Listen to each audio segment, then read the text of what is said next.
서울시립청소년 드림센터 개관 10주년 기념 2022 위기청소년 포럼을 시작하도록 하겠습니다.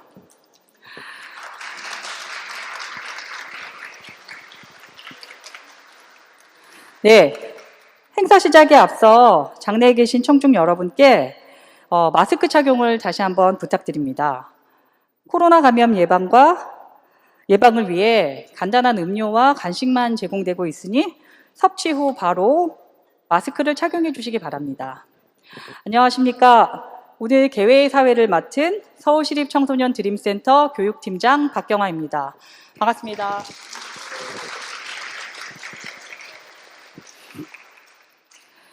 예, 서울시립청소년 드림센터는 올해로 개관 10주년을 맞이함과 동시에 강남구 삼성동에서 양천구 신월동으로 이전하여 위기 지원이 필요한 지역사회의 청소년과 더욱 가까이 만날 수 있게 되었습니다.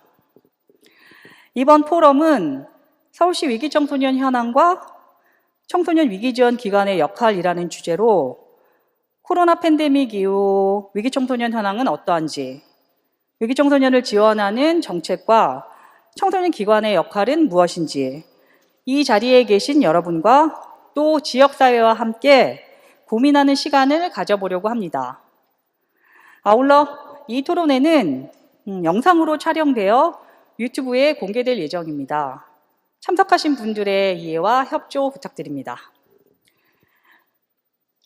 주제 발표와 토론자의 세부 주제 발표, 그리고 종합 토론으로 구성된 오늘 포럼에 끝까지 함께 해주시기를 당부드리며 서울시립청소년 드림센터 박정우 센터장님을 모시고 환영의 인사 말씀을 듣도록 하겠습니다. 박정우 센터장님을 앞으로 모시겠습니다.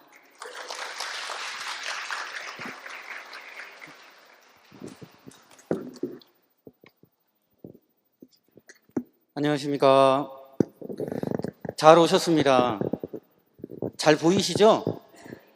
네, 제가 비록 키는 작아도 어디에서나 좀 빛이 나는 인물이어서 잘 보이실 거라고 생각합니다.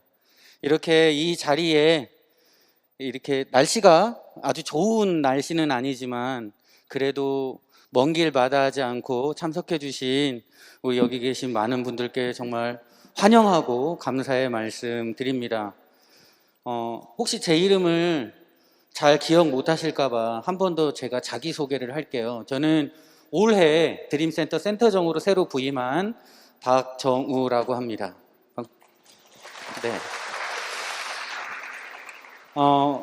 와서 보니 이전을 해야 했고 또 10주년이 되었더라고요. 그래서 10주년을 어떻게 하면 의미 있게 보낼 수 있을까 많은 고민을 하다가 저희가 드림센터가 위기 청소년을 특히 조금 더 지원하는 그런 청소년 기관이에요. 그래서 우리 기관에도 스스로 좀 성장할 수 있는 기회가 되면 좋을 것 같고 또 함께 많은 청소년들을 위해 일하는 다른 기관에도 함께 도움이 되고 또 함께 동반해서 성장할 수 있는 기회가 되면 좋겠다라고 해서 이렇게 포럼 자리를 마련을 하게 되었습니다. 그래서 포럼을 위해서 미리 저희 부탁에도 흔쾌히 수락하시고 자기 바쁘신 와중에도 시간을 쪼개서 연구해 주시고 이따가 나중에 주제 발표와 토론을 해 주실 분들에게 먼저 감사의 말씀 드리고 또 이 자리에서 저희와 함께 이 좋은 시간 함께 가질 수 있도록 이 자리에 참석해 주신 많은 분들께도 다시 한번 환영의 인사와 감사의 인사 말씀드리겠습니다. 감사합니다.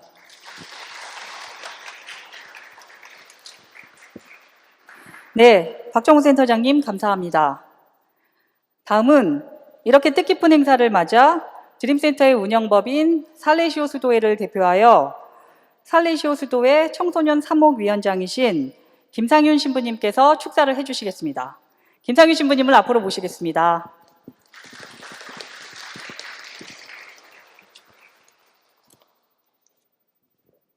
해불양수라는 말이 있습니다. 해불양수, 바다는 그 어떤 물도 가리지 않는다, 모든 것을 받는다는 뜻입니다. 해불양수, 바다는 그 어떤 물도 가려서 받지 않고 모두 받는다. 우리에게 있어서 위기 청소년들도 정말 소중한, 그래서 가려야 될 어떤 위치에 있는, 도움을 받기 위한 위치에 있는 그런 청소년들조차도 우리가 최선을 다해서 그들을 위해서 뭔가 서비스를 제공하고 그들의 미래를 위해서 뭔가를 조심스럽지만 준비해야 되는 그런 마음을 가진 분들이 오신 자리라고 알고 있습니다. 준비가 돼서 시작하도록 하겠습니다. 제가 지금 방금 말씀드렸던 그 위기청소년 그 지원기관 이용자 생활실태조사가 어떻게 조사가 되었는지 이거 아주 간단하게 말씀드리고요. 주요 조사 결과 말씀드리고 이런 것들을 토대로 제안되었던 정책 방향들은 어떤 것들이 있는지 그 내용 순차적으로 말씀을 드리도록 하겠습니다. 먼저 이 조사에 대해서 말씀을 드릴 텐데요. 위기청소년 지원기관 이용자 생활실태조사는 사실 명칭이 조금 이상하게 느껴지실 것 같아요.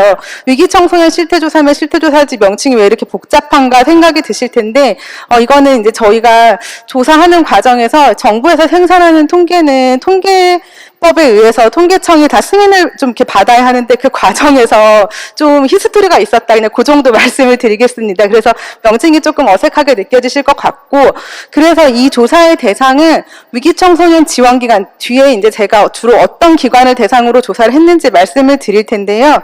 그 기관에 있는, 그 기관에서 지원을 받는 위기청소년을 대상으로 조사가 되었습니다. 그래서 사실 한계가 있어요. 그러니까 거리 청소년들, 그러니까 그런 지원기관 에이전시 안에 있지 못한 청소년들, 사실 그 친구들에 대한 실태조사도 필요한데, 실태 파악도 필요한데, 그 내용은 여기에 담지 못했던 한계가 있습니다. 그래서 그 부분을 미리 말씀을 드리고요.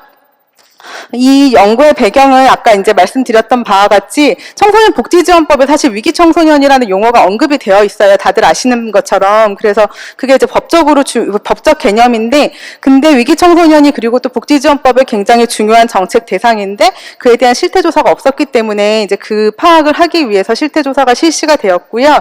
그래서 이 조사의 내용은 크게 이제 한 6가지, 제가 오늘 6가지 정도로 내용을 설명을 드리게 될 겁니다. 그래서 먼저 이제 가정 안팎의 생활 경험, 여기서 이제 가정 안에서 혹시 뭐 가정 폭력 같은 걸 겪었는지, 그 다음에 가정 밖, 가출한 이후에 어떤 경험들을 했는지들을 파악을 하고요. 그다음에 인터넷 이용 경험이라고 되어 있는데 여기에서는 주로 이제 온라인 인권 침해, 저희가 온라인 인권 침해라고 좀 순화해서 이야기했는데 이제 많이 알고 계시는 이제 디지털을 매개로 해서 겪는 그런 이제 좀 폭력, 성폭력 상황들, 그런 것들을 파악을 하고요. 그다음에 뭐 오늘 소개는 이제 여기서는 소개는 안 드릴 텐데 이 위기 청소년들이 아르바이트 근로 현황, 그 다음에 유해 약물은 어떻게 이용하는지, 이런 것들은 조사 내용에 포함이 되어 있는데 오늘은 시간 관계상 말씀을 못 드릴 것 같습니다. 근데 이제 온라인 도박 같은 게 요새 심각해서 도박과 관련한 경험이 좀 조사가 되어 있고요. 그 다음에 폭력, 성폭력, 그리고 이제 많이 아시는 바와 같이 그 자해나 자살 시도 같은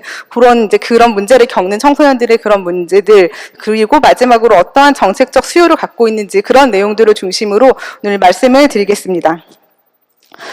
조사 기관은 청소년 상담복지센터, 그다음에 쉼터 자립지원관, 학교벌 청소년 지원센터, 그다음에 국립 인터넷 드림마을. 그러니까 이 드림마을은 이제 인터넷 그 중독 청소년들 지원하는 곳인 거 아마 다 알고 계실 텐데요. 그 기관들, 그다음에 디딤센터, 회복지원시설, 그다음에 아동보호 전문기관, 그리고 소년원과 보호관찰소, 이렇게 10개의 기관이 저희가 조사 대상으로 삼았던 기관이고요.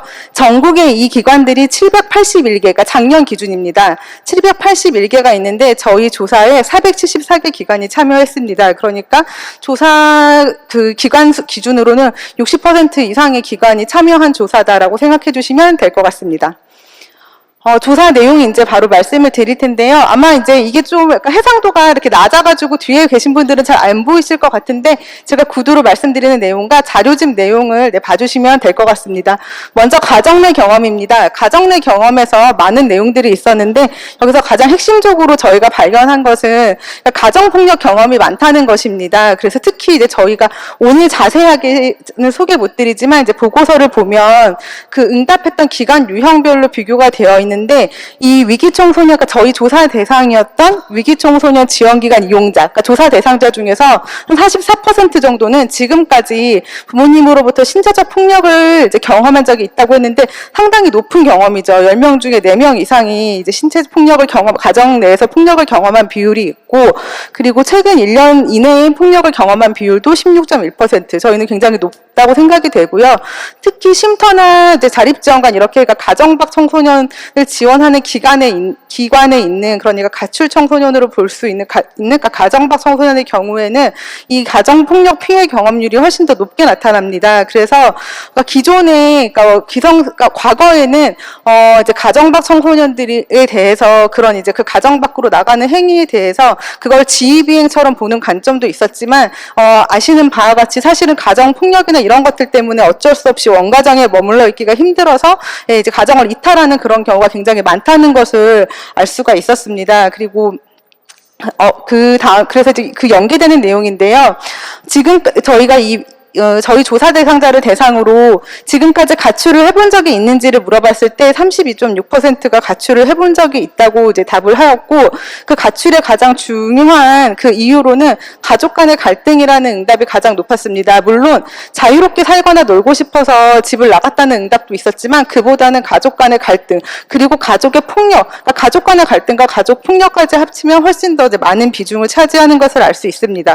그래서 조금 더 여기를 말씀을 드리면, 비교를 해보면 가정 밖으로 나가는 데 있어서 두 가지 트랙이 있다는 걸 알 수 있었어요. 그러니까는 소년원이나 보호관찰소 이쪽에서 조사 대상으로 들어온 친구들은 자유롭게 살거나 놀고 싶어서 가출했다는 응답 비율이 높은데, 쉼터나 자립지원관에 있는 청소년들은 비교도 되지 않게 압도적으로 가정폭력이나 가족 간 갈등 때문에 이제 가출을 하게 됐다는 응답이 높습니다. 그래서 이렇게 이제 그 원가정으로 돌아가기 힘든 가정폭력 때문에 이탈한 경우들이 많다라는 걸 실증적으로 확인을 할 수가 있었고요. 그리고 가정 밖 생활 중에서 지냈던 이제 공간에 대해서는 친구나 선후배 집이라는 응답이 있고, 그 외에 건물이나 길거리 노숙이라는 응답 비율도 거의 한 30% 가까이 나타납니다. 그러니까 그 가정 밖으로 나간 친구들이 그런 주거와 관련해서 어려움을 겪고 있는 것들을 저희가 이제 경험적으로 알고 있는 것들이긴 한데, 그런 것들을 실증적으로 확인했다는 의미가 있습니다. 이런 것들을 통해서 저희가 가정 밖 청소년을 위해서 이런 이제 주거 지원에 대한 게 정말 필요하구나, 이런 정책이 마련돼야 되겠다, 이런 것들에 대한 근거로 이제 사용할 수가 있습니다.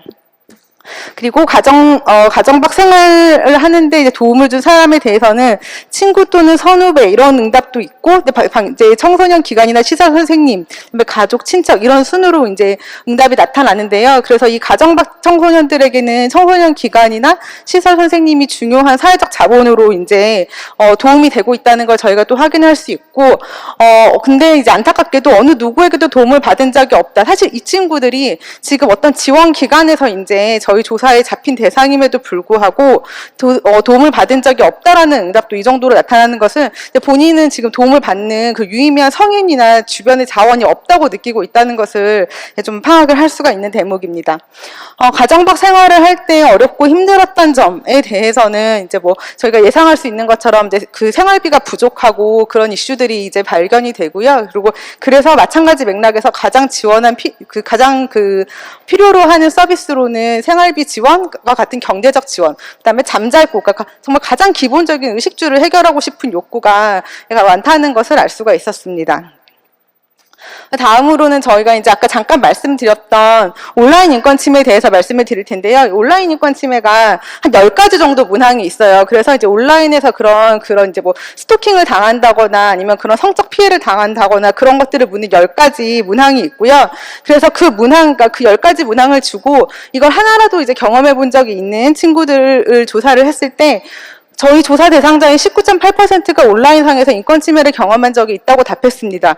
5명 중에 1명 비율인데 굉장히 높은 거죠. 그래서 이게 이제 지금 모두들 아시는 바와 같이 굉장히 심각한 문제가 되고 있는데, 앞으로도 사실은 이 문제는 더욱더 이제 좀 심각해지지 않을까라는 거를 이제 생각을 할 수가 있고, 보시면 여자 청소년의 그런 피해율이 남자 청소년보다 2배 정도 높습니다.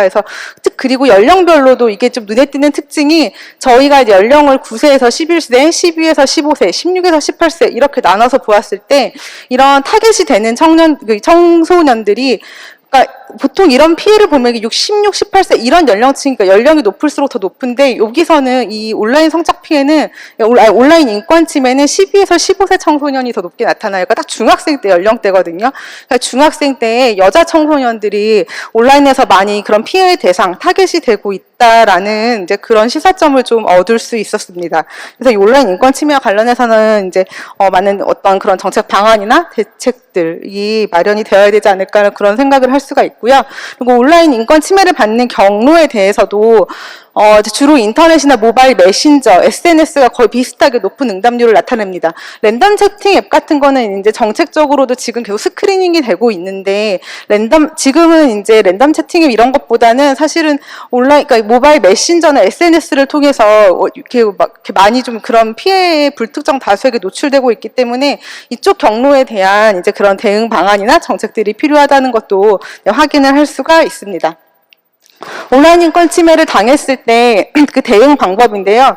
대응 방법은 그냥 그 사람을 차단했다라는 게 사실 압도적으로 많고, 어떤 그냥 친구나 선후배한테 말했다 정도. 그러니까는 그냥 스스로 차단하거나 친구나 선후배한테 말하는 정도. 지금은 그 정도 대응을 하고 있고, 조금 더, 이제 아직까지는 그 이상의 어떤 그런 더 적극적으로 대응을 하는 양상까지는 아직 나타나고 있지 않고요. 그 다음에 대응을 하지 않았다면 왜 대응하지 않았는지를 물어봤을 때는, 이제 35.5%가 그냥 귀찮고 번거로워서 하지 않았다라고 해서 이후에 그런 신고 이후의 절차나 이런 것들에 대해서 좀 부담감을 느끼고 있는 그런 걸 알 수가 있고, 그 다음에 대응할 정도로 심각한 일이라고 생각하지 않았다라는 응답도 그 다음이고요. 그다음에 한 가지 눈여겨볼 것은 대처 방법을 몰라서라는 응답이 이 정도 한 8.9% 정도 나타나는데, 나이가 어린 연령층에서는 좀 더 비율이 높게 나타납니다. 그러니까 어린 연령대 친구들은 어떻게 대응할지 몰라서 못했다는 응답 비율이 높기 때문에 이제 이런 거는 이제 그 대응 방법에 대해서는 사실 교육이 좀 어렸을 때 좀 더 어린 단계에서 교육이 필요하지 않을까 그런 생각을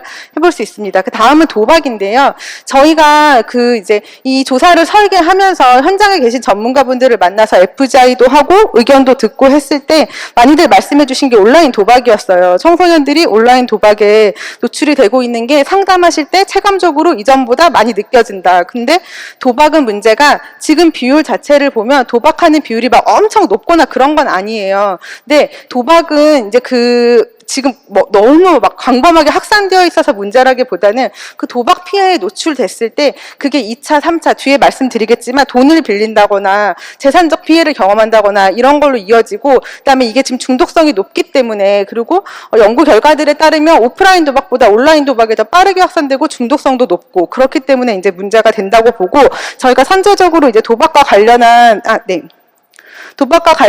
이제 그런 조사를 좀 포함을 했는데요.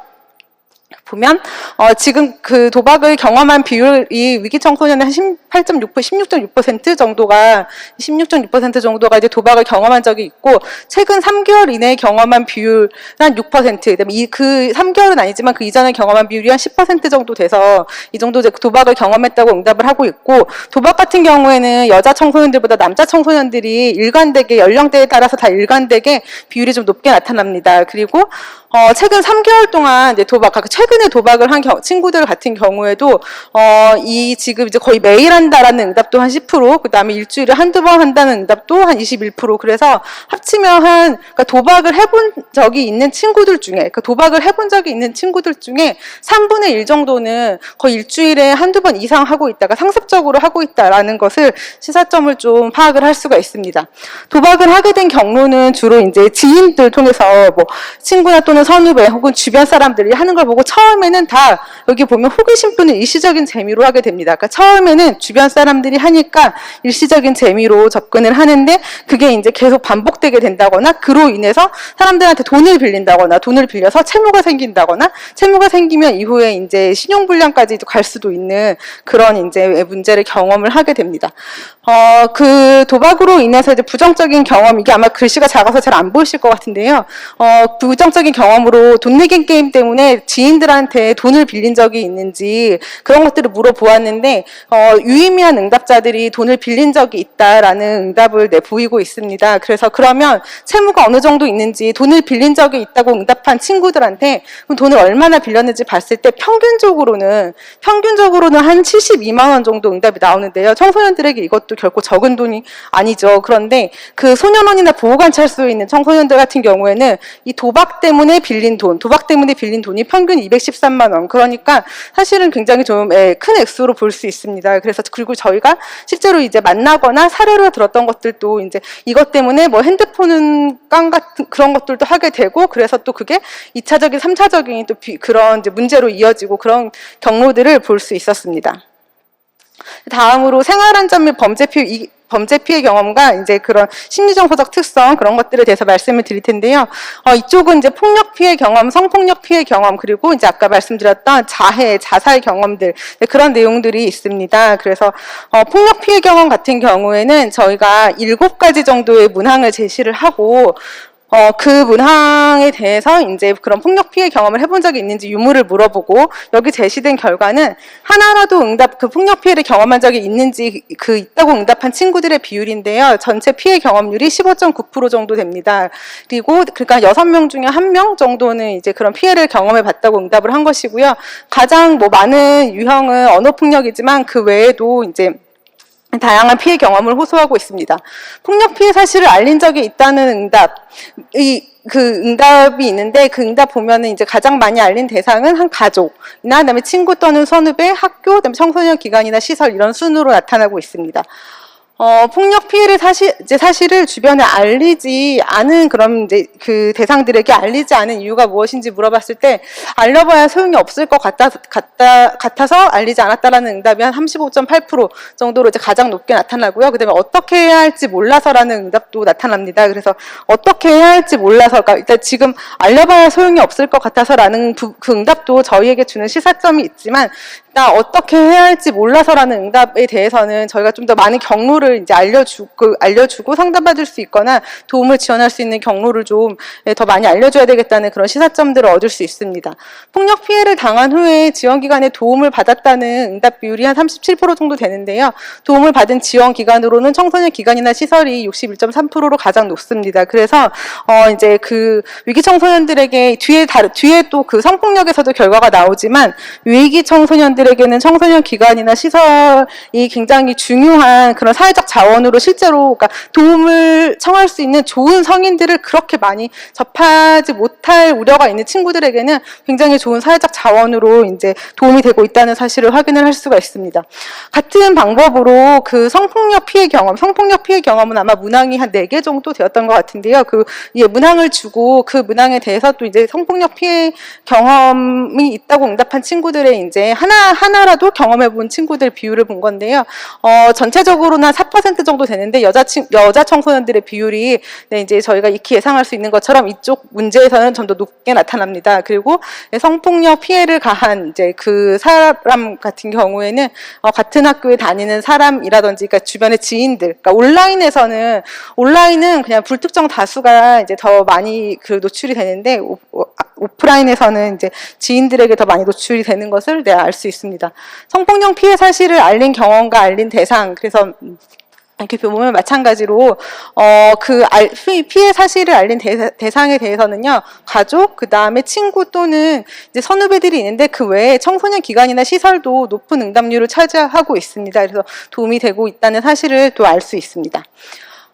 이 성폭력 피해 후에 지원 기관의 도움을 받은 적이 있는지 이제 물어보았을 때 도움을 받은 적이 있는 청소년들의 비율이 한 32% 정도. 그래서 피해는 입었는데 내가 지원 기관의 도움을 받지 못했다라고 하는 응답도 이제 많이 있다는 걸 알 수가 있습니다. 그래서 좀 더 많은 이제 지원이 이제 다가갈 수 있는 그런 방법들에 대한 고민이 필요할 것 같고요. 도움을 받은 기관으로는 앞에서 말씀드린 바와 같이 폭력 피해와 마찬가지로 성폭력 피해에서도 청소년 기관이나 시설로부터 도움을 받았다는 응답이 가장 많았습니다. 학교는 32%, 병원 보건소는 30% 정도 되는데 청소년 기관이나 시설에서 이거 물론 복수응답으로 이제 체크를 한 거긴 한데요. 청소년 기관이나 시설에서 도움을 받았다는 응답이 과반을 차지하고 있습니다. 그다음에 이제 위기 청소년들이 많이 이제 토로하는 그런 이제 그런 심리정서적 문제를 살펴볼 수 있는 이제 지표들인데요. 여기 보면 그 지난 1년간 우울감을 경험한 응답자 비율은 26.2%. 상당히 저희는 굉장히 높다고 판단을 이제 하였고요. 그것보다 사실은 이제 뒤에서 조금 더 이 자해나 자살에 대해서 말씀을 드릴 텐데, 이번 실태조사에서 이제 들어왔던 주요한 결과 중에 하나가 현장에서 선생님들을 뵀을 때 많이 말씀하셨던 게 실제 그 데이터로도 이제 저희는 뒷받침이 되었다고 이제 판단이 되었던 부분인데요. 자해가 정말 굉장히 많이 확산이 되어 있구나, 광범하게 확산이 되어 있구나. 특히 그런 문제들을 좀 특히 여자친구들, 그러니까 여자 청소년들에게서 이제 자해가 굉장히 광범하게 좀 많이 확산되고 있는 것들을 감지를 할 수 있었습니다. 그래서 저희 조사 대상자 중에서 41.7%가 자해를 생각해 본 적이 있다. 그 중에서 이제 남자 청소년은 한 25% 정도 되는데 여자 청소년들은 자해를 생각해 본 적이 있다는 비율이 58.9%, 그러니까 60% 정도 되고요. 정말 이제 굉장히 높은 비율이고요.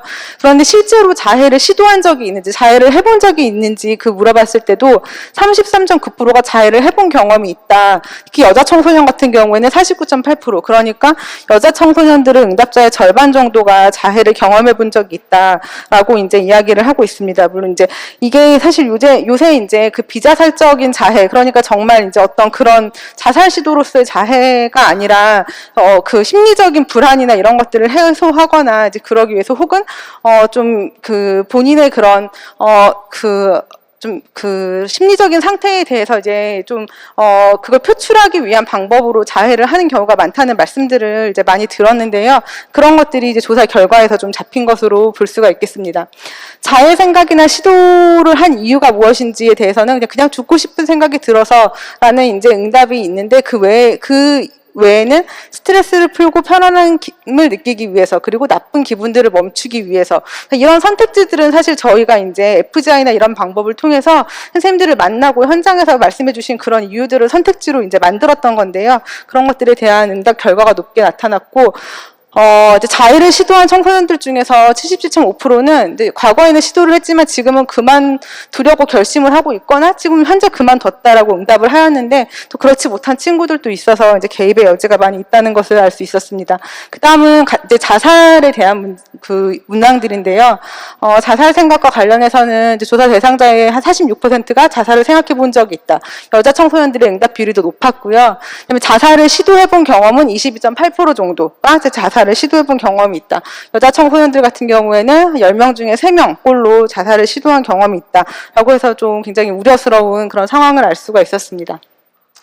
자살을 생각한 그런 이유에 대해서는 이제 심리적인 불안이나 우울 때문이다. 그다음에 가족 간의 갈등, 이런 문제들이 많이 있었고요. 그리고 자살을 시도한 경험이 있는 위기 청소년 중에서 한 74% 정도는 지금 그만두려고 결심을 하거나 그만두었다라고 했지만, 10% 정도는 그만둘 생각이 없다. 과거에 자살 시도를 했던 응답자 중에서 10% 정도는 그만둘 생각이 없다라고 해서 좀 저희가 이제 더 많이 개입해야 되거나 그럴 여지들을 파악을 할 수가 있었습니다. 마지막으로 정책적 수요입니다. 그래서 이 친구들이 어떠한 정책적 수요를 가지고 있는지를 마지막으로 간단히 말씀드리고, 그리고 이제 정책 방향에 대해서 이제 언급을 드릴 텐데요. 위기 청소년 지원기관 인지율에 대해서 이제 정책적으로 저희가 지금 지원하는 그런 지원기관 인지율에 대해서 물어봤을 때, 이제 아무래도 위센터나 이제 위클래스에 대해서 인지율이 한 82% 정도로 가장 높고, 상담복지센터는 80%, 그다음에 1388에 대해서도 한 79% 정도가 알고 있다고 응답을 하고, 그다음에 이용 여부에 대해서는 위클래스나 위센터가 61% 정도로 이용률이 가장 높게 나타나고, 상담복지센터도 57.7% 정도로 높은 편으로 이제 도출이 되었습니다. 1388 같은 경우에는 인지율은 높은데 위기 청소년들에게 이용률 자체는 이제 높지 않은 것으로 나타났는데, 이 결과에 대해서는 아무래도 이제 1388이 고위기 청소년만을 대상으로 꼭 하는 것은 아니기 때문에 이제 이런 결과가 나타났다고 해석을 할 수가 있고요.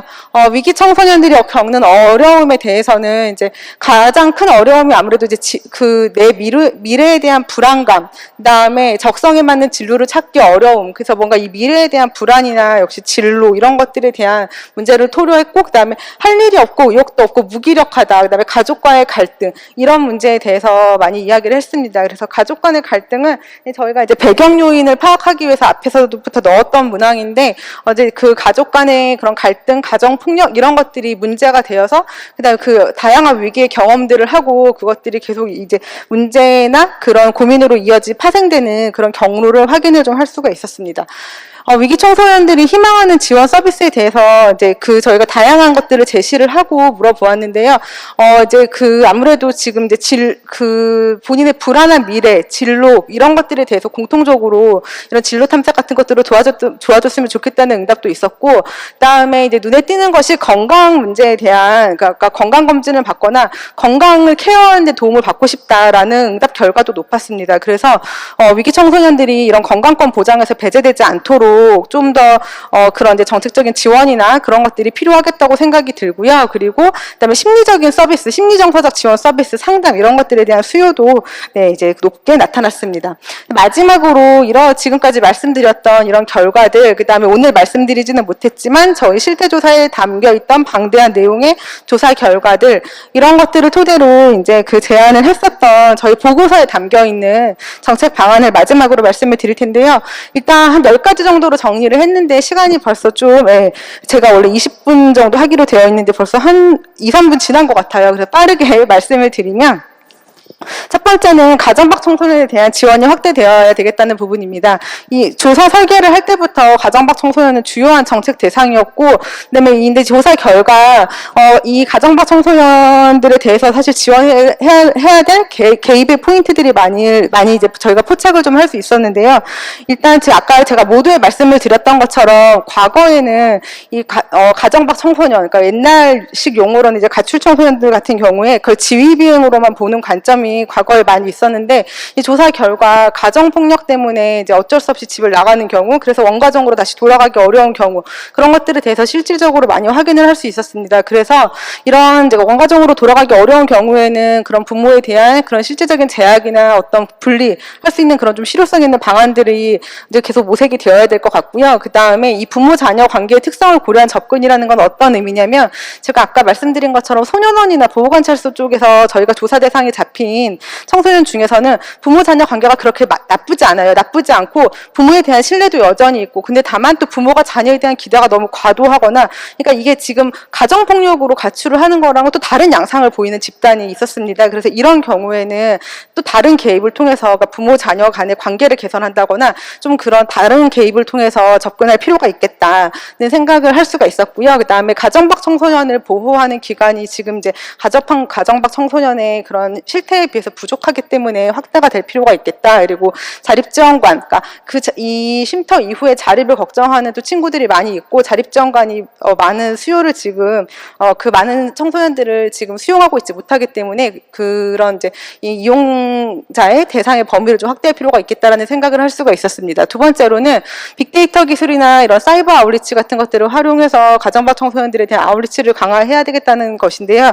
이거는 약간 이제 그런 지능정보 기술과 같은 기술적인 부분에 대한 그런 것과 같이 연계도 앞으로 계속 필요하겠지만, 이제 가정 밖 청소년들이 아무래도 SNS나 이런 것들을 통해서 머물 곳을 이제 찾거나 그런 것들을 하기 때문에 그때 이제 이런 것들을 통해서 좀 그 위기 청소년, 특히 가정 밖 청소년들의 이런 사이버 아웃리치나 이런 것들을 할 수 있는 방법을 찾고, 그리고 사이버 아웃리치와 관련해서 그런 인력이나 그다음에 운영 시간대를 확대한다거나 등등 이런 부분에 대해서 좀 확대가 필요하겠다라는 생각을 할 수 있었습니다. 그리고 요새 이제 계속 심각하게 나오는 온라인 인권 침해, 디지털 성범죄 이거에 대응하기 위해서 그런 이제 플랫폼 사업자의 책임을 강화하는 방안에 대해서도 모색이 필요하다고 생각이 되었습니다. 이쪽 부분에 대해서는 사실 업체에서 이제 가장 기술적으로 개입할 수 있는 방법을 잘 알 수 있는 부분들이 있기 때문에 그런 자율적인 대응 능력을 강화하거나 그런 방법에 대해서 그런 그 업체의 플랫폼 사업자의 자율 책임을 강화하는 방안들을 모색할 필요가 있고요. 아까도 아주 정말 간단하게 핵심적인 내용만 소개를 드렸는데, 이 청소년 도박이 이 그러니까 이 온라인 도박이 확산되고도 있지만, 확산되는 것과 동시에 피해를 경험하는 청소년들은 계속 그 2차적인 3차적인 피해를 경험하기 때문에 이 청소년 도박 중독과 관련해서도 온라인 환경을 정비하기 위해서 다양한 노력들이 필요할 것이라고 생각이 들고, 그 다음에 전통적으로 계속되었던 폭력, 성폭력 피해 청소년 이 부분과 관련해서도 이제 지원 체계를 강화하는 하는 그런 내용들에 대해서도 저희가 제안을 했었습니다. 여섯 번째는 자해나 자살을 시도하는 그 위기 청소년들에 대한 지원인데요. 이 부분은 이제 계속 많이 워낙 원래부터 사실은 주요한 위기 청소년에서는 정책 대상이었었기 때문에 계속 많은 노력이 이루어지고 있는 것으로 알고 있습니다. 근데 이 부분, 이 자해 자살 시도 청소년들의 그런 이제 원인 같은 것들을 고려해서 좀 더 이제 이 문제를 해결할 수 있는 그런 프로그램들을 더 많이 만들고, 그다음에 개입의 적기를 놓치지 않도록 왜냐하면 그 SNS 같은 것들을 통해서 이제 뭐 자해를 인증한다거나 그런 것들도 이루어지고 있기 때문에 이런 개입의 적기를 놓치지 않도록 그런 이제 온라인과 오프라인을 활용한 그런 접근도 고민을 해볼 수가 있을 것 같고요.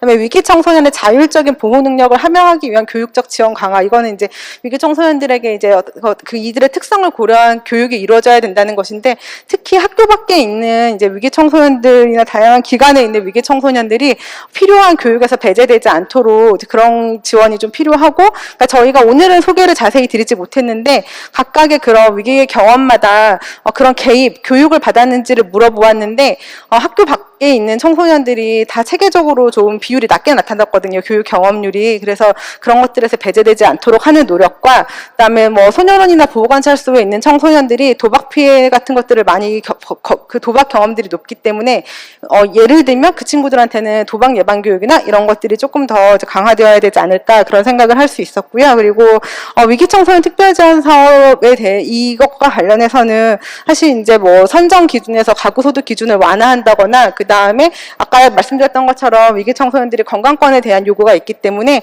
의료비 지원 확대를 위해서도 그런 기준을 완화한다거나 그런 접근이 필요할 것으로 생각이 되었습니다. 아홉 번째로 위기 청소년들을 지원하시는 인력, 그러니까 청소년 동반자나, 이것도 오늘 자세히 소개드리지 못했는데 저희 조사 결과를 보면 청소년 동반자 프로그램의 지원을 받는 청소년들이 그래도 이 위기 청소년 중에서는 많은 부분에서 그러니까 좀 더 잘 극복하거나 잘 견디는 모습들을 많이 보여주었거든요. 그래서 이런 이제 청소년 동반자 프로그램으로 애써주시는 이제 그런 덕분에 많이 도움을 받고 있는 것으로 데이터상으로 보였어요. 그래서 이런 지원 인력에 대한 지원이나 확대가 이루어질 필요가 있고, 마지막으로 위기 청소년들이 이제 많은 그런 정책적 수요를 물어본 많은 것들 중에서도 자립, 그다음에 진로, 이거에 대한 그런 욕구가 가장 역시 또 강하더라고요. 그래서 위기 청소년의 자립을 위해서 직업 훈련이나 취업 지원, 이런 것들이 또 실질적으로 강화될 필요가 있겠다라는 결론을 데이터로부터 얻을 수 있었습니다. 제가 마음이 급해서 뒤로 갈수록 말이 좀 빨랐었는데 어떻게 전달이 잘 됐는지 모르겠습니다. 이상으로 발표를 마치겠습니다. 네, 감사합니다. 서울시립청소년드림센터 개관 10주년 기념 포럼을 열게 되는데요. 이 드림센터의 10주년을 이렇게 기념하여 포럼을 하게 될 수 있게 된 게 굉장히 감사한 일입니다. 정말 10년 전이죠. 이 서울시에 어떻게 보면 위기 청소년을 위해서 강남 삼성동에 굉장히 좋은 시설을 내놓고 위기 청소년을 위해 쓰겠다는 그 포부가 굉장히 좋은 것이었고, 10년을 그 자리를 지키다가 이제 그 자리가 너무 좋은 땅이어갖고 또 다른 용도로 사용되는 바람에 저희가 이제 자리를 옮기게 되었습니다. 지금 있는 곳이 양천구 신월동으로 이사를 했습니다. 그곳에서 또한 그 위기 청소년을 위한 처음부터 끝까지 종합지원센터거든요. 원스톱 종합지원센터로서의 기능이 좀 잘 운영될 수 있도록 많은 관심을 부탁드리고요.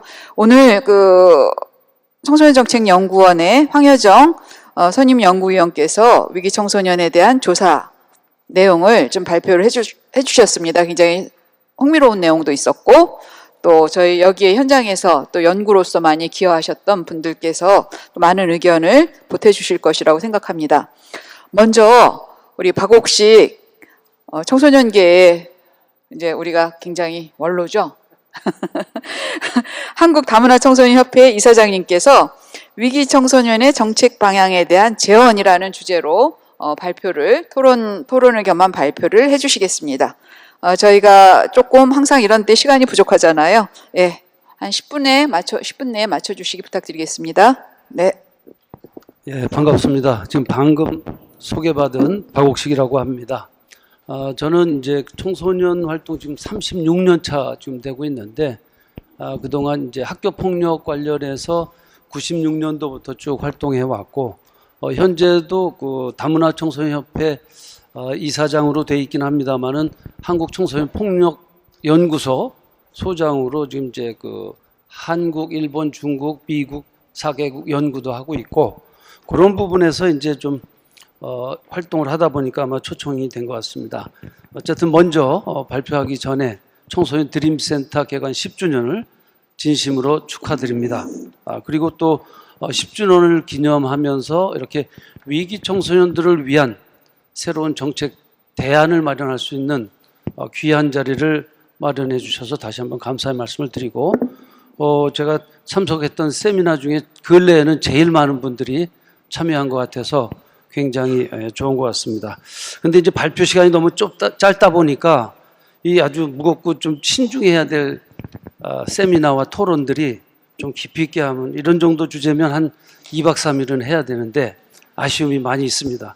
어쨌든 짧은 시간 내에 의미 있는 그런 내용들을 한번 좀 방향을 제시하는 쪽으로 제가 현장 경험을 하면서 겪었던 내용을 토대로 해서 이런 부분들은 좀 보완이 돼야 되겠다 하는 부분들을 말씀을 드리도록 하겠습니다.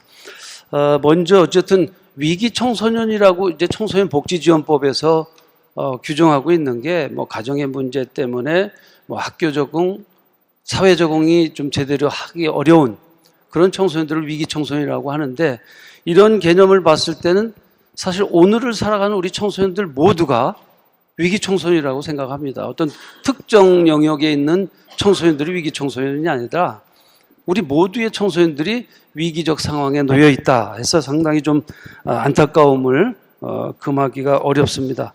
그렇다면 우리 지금 그 앞에서 우리 황효정 박사님께서 쭉 발표한 내용들이 사실은 정부에서도 대책들이 많이 마련되어 있고 하긴 한데도 사실은 뭔가 부족한 부분들이 좀 우리 현장에서 하다 보면 많이 발견이 됩니다. 그래서 그런 내용들을 중심으로 하는데 우리 황효정 박사님은 직접 그 샘플링된 대상들을 토대로 한 연구를 했는데 제가 이제 그 원고에 자세하게 나와 있습니다. 거기 보면은 정부 통계를 중심으로 한 우리 청소년들의 위기 상황들에 대해서 그 실태에 대해서 쭉 설명을 해놨습니다. 그래서 청소년 범죄 현황 및 대책 뭐 이런 것들도 많이 있는데 요새 촉법소년에 대한 논란들이 많이 있죠.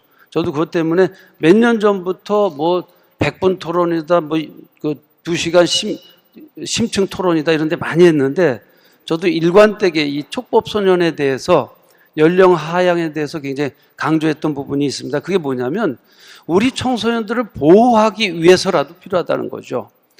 그 사례들은 뒤에 이제 토론에서도 얘기하겠습니다만은 이 학교폭력 대책에 관한 법률이 강력하게 만들어지면서 학교에서 생활기록부 기록도 하고 하다 보니까 학교폭력이 2012년도에 대구 권군 사건, 자살 사건, 유서를 썼던 그런 그 자살 사건 이후로 굉장히 강력하게 조치를 했습니다. 그래서 기록도 하고 입학에도 입학 사정관에도 어쨌든 영향을 줄 수 있도록 한다 이런 쪽으로 했는데 그때 12% 13% 됐던 학교 폭력이 이 법률을 강화시킴으로 인해서 1%대로 떨어졌어요.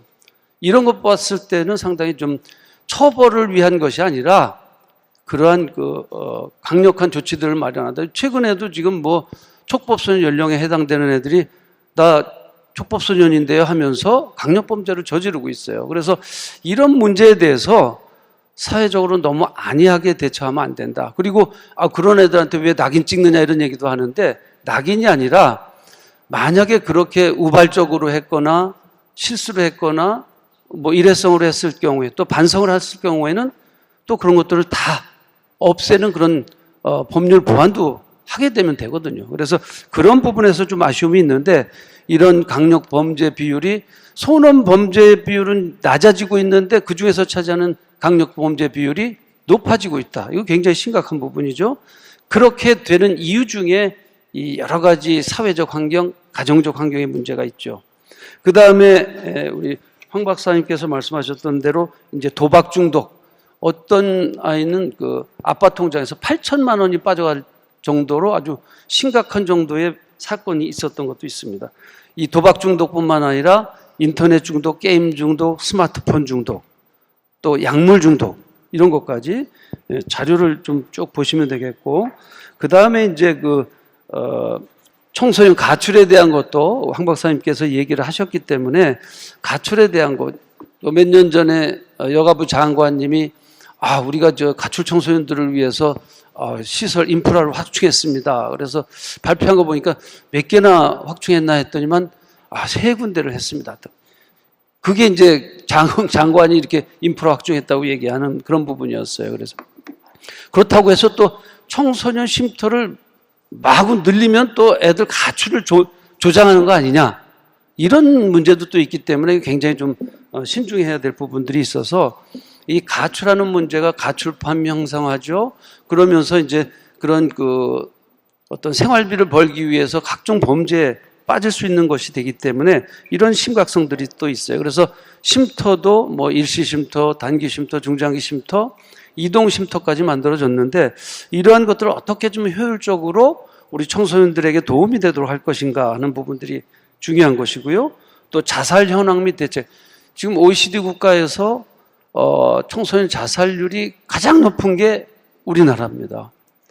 그리고 우리나라가 참 좋지 못한 것은 1위를 많이 해요. 저출산 1위, 또 성인들 자살률, 청소년 자살률 1위, 뭐 이런 거예요. 그 다음에 뭐 여러 가지 좋지 못한 사건, 사고들, 그런 부분들에서는 1위를 차지하는데 이런 자살에 대한 부분들, 이것도 굉장히 심각한 우리 청소년들에게 당면한 문제들이다. 그리고 자살을 좀 시도하거나 생각했던 친구들이 굉장히 아까 통계에서도 보셨듯이 높은 것으로 봤을 때는 이거 굉장히 우리 사회가 경각심을 가지고 준비하지 않으면 안 되겠다는 생각을 하는 겁니다. 그 다음에 이제 청소년 성 문제에 대한 거, N번방 사건 때문에 굉장히 떠들썩했는데 제2의 N번방 사건이 지금 나오고 있고, 이 학교 폭력에서도 성과 관련된 폭력이 굉장히 많습니다. 그래서 그런 부분들을 어떻게 대응할 것이냐, 정부에서도 대책을 많이 마련해 놨어요. 근데 그런 대책들이 과연 우리 청소년들에게 실효성 있고 효과적인 것이냐 하는 때는 좀 아쉬움이 많은 부분이 있습니다.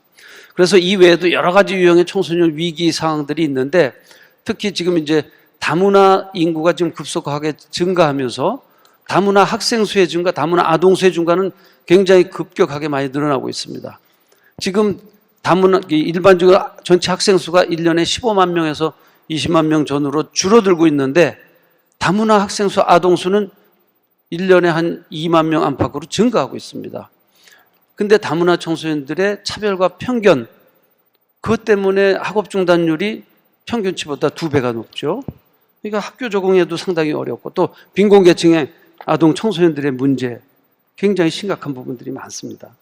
그래서 이러한 현황들을 기반으로 했을 때, 자, 그러면 이러한 우리 청소년들이 위기 상황에 내몰리게 되는 원인이 뭘까요? 지금 이제 한 13페이지 쪽에 그 원인들이 나와 있는데, 개인적 원인들로 보면 청소년들이 부모들로부터 타고나는 어떤 기질적인 요소도 있지요. 그러면서 성장하면서 본인이 갖는 충동적 감정, 뭐 정서적 감정, 우울증, 공격성, 뭐 이런 것들이 다 원인이 되고 있는 게 또 기본이 되고 있고, 그것은 또 뭐냐? 가정의 원인이 가장 크다고 볼 수가 있겠습니다. 가정 기능이 약화가 됐죠. 이혼율도 세계에서 가장 높습니다. 어떻게 이렇게 높은 것만 있는지 모르겠는데, 어쨌든 이혼율이 증가하다 보니까 가출하는 청소년들도 많은 거예요. 지금 보면은 가정의 폭력, 성폭력 뭐 이런 것들도 이 재결합, 그러니까 재혼 가정들에서 많이 발생이 되고, 또 아동 학대 이런 경우도 상당히 많기 때문에 그 상황 속에서 생활하는 우리 청소년들이 얼마나 괴로울 건가요? 우울한 거죠. 그러다 보니까 저출산은 앞으로 갈수록 더 줄어들 수밖에 없지 않겠느냐. 그래서 지금까지 130조라는 돈을 투입했지만 저출산 대책이 더 거꾸로 가고 있습니다. 그러니까 저출산 대책의 가장 좋은 방법은 청소년 대책을 활성화시키는 거죠. 청소년들에게 투입을 많이 해야 된다는 거죠. 한 10분의 1만 투입해도 좋을 것 같아요. 그래서 이러한 가정의 요인, 이혼과 또 맞벌이 가정, 가정의 학대, 이런 문제가 결국은 우리 청소년들에게 이런 사회적으로 문제를 일으키게 되는 괴물 청소년들을 만들고 있다는 거죠. 그리고 또 학교의 문제, 경쟁적 그런 시스템, 교육 시스템, 또 또래 집단에서 일어나는 문제들, 그리고 사회적 SNS라든지 이런 모든 것들이 결국은 우리 청소년들을 위기 상황에 내몰리게 하고 있다는 거죠. 자, 그렇다면 정책 방향은 어떻게 해야 될 것인가? 첫 번째로 제가 제시한 게 이제 문제 중심의 위기 청소년들보다는 우리 모든 청소년들이 위기 상황에 직면하고 있는데 선제적으로 준비를 해야 되겠다 이거죠. 미래를 예측하면서 대안을 마련할 수 있는, 그리고 청소년들의 욕구와 의견은 반영하지 않고 어른들 중심에서, 공급자 중심에서 정책을 만들다 보니까 사후 약방문식의 처방이 만들어져야 된다는 거죠. 그래서 이런 것들은 선제적인 대응 정책이 필요하겠다. 그리고 지금 가정 기능이 약화가 되기 때문에 가정을 중심으로 하는 대안이 없을까?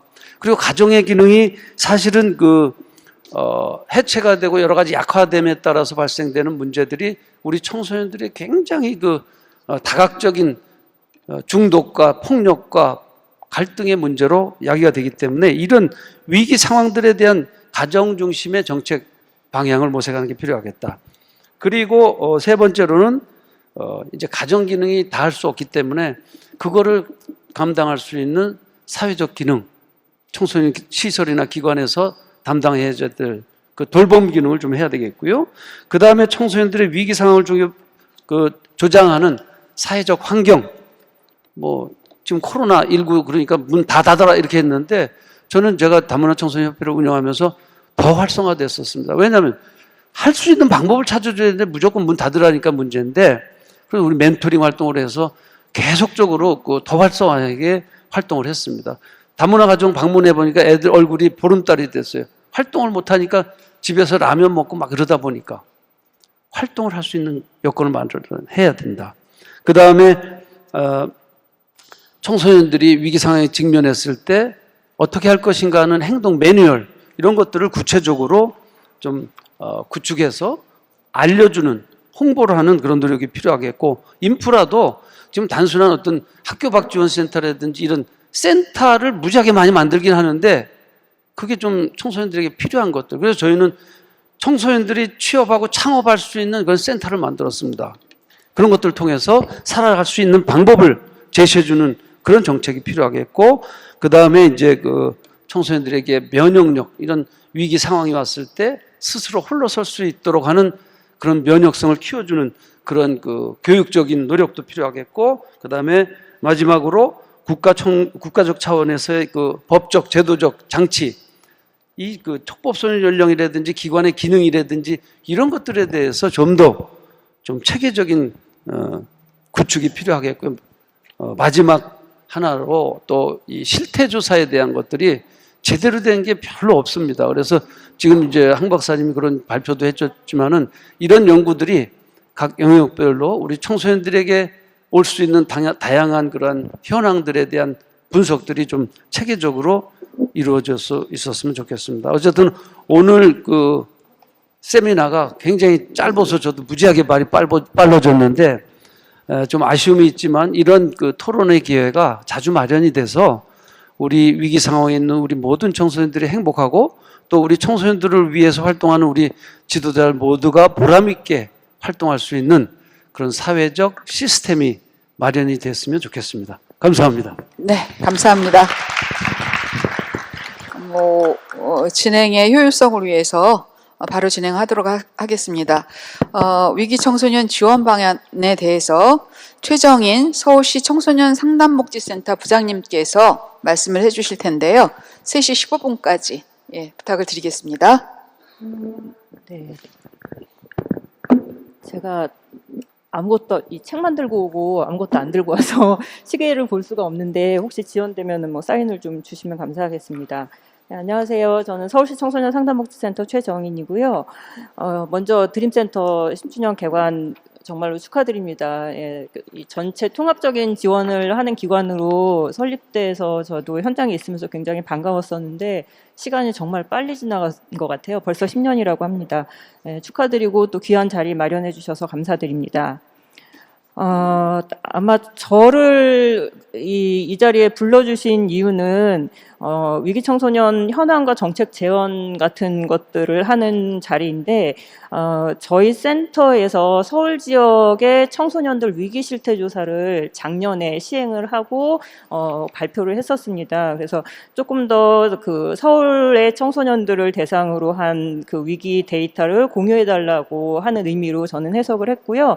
그래서 기본 뭐 저희가 이런 포럼이나 세미나에서 나아갈 방향 같은 것들을 제시를 하고 할 때 가장 기본적인 데이터가 되는 것들이 실태조사 결과이기 때문에 그런 부분들을 중심으로 말씀을 드리겠습니다. 앞에서 그 황효정 연구원님이 발표를 해주셨던 부분들은 사실 저희가 작년에 실태조사를 한참 진행을 하고 있는데, 이 연구가 동시에 진행되고 있다는 거를 저희한테도 이제 연구 설문이나 이런 것들 의뢰가 와서 알게 됐는데요. 이제 조금 더 위기 이용을 하고 있는 그 기관의 청소년들을 대상으로 한 연구가 황효정 연구원님 발표해 주신 연구였다고 하면은, 저희는 서울 지역에 있는 좀 광범위한 초중고등학교 학교, 그다음에 아까 연구 대상이라고 말씀하셨던 뭐 쉼터나 저희 뭐 상담복지센터나 기관을 이용하고 있는 청소년들, 뭐 보호관찰소 뭐 이런 청소년들까지 조금 더 광범위한 범위로 조사를 한 거고,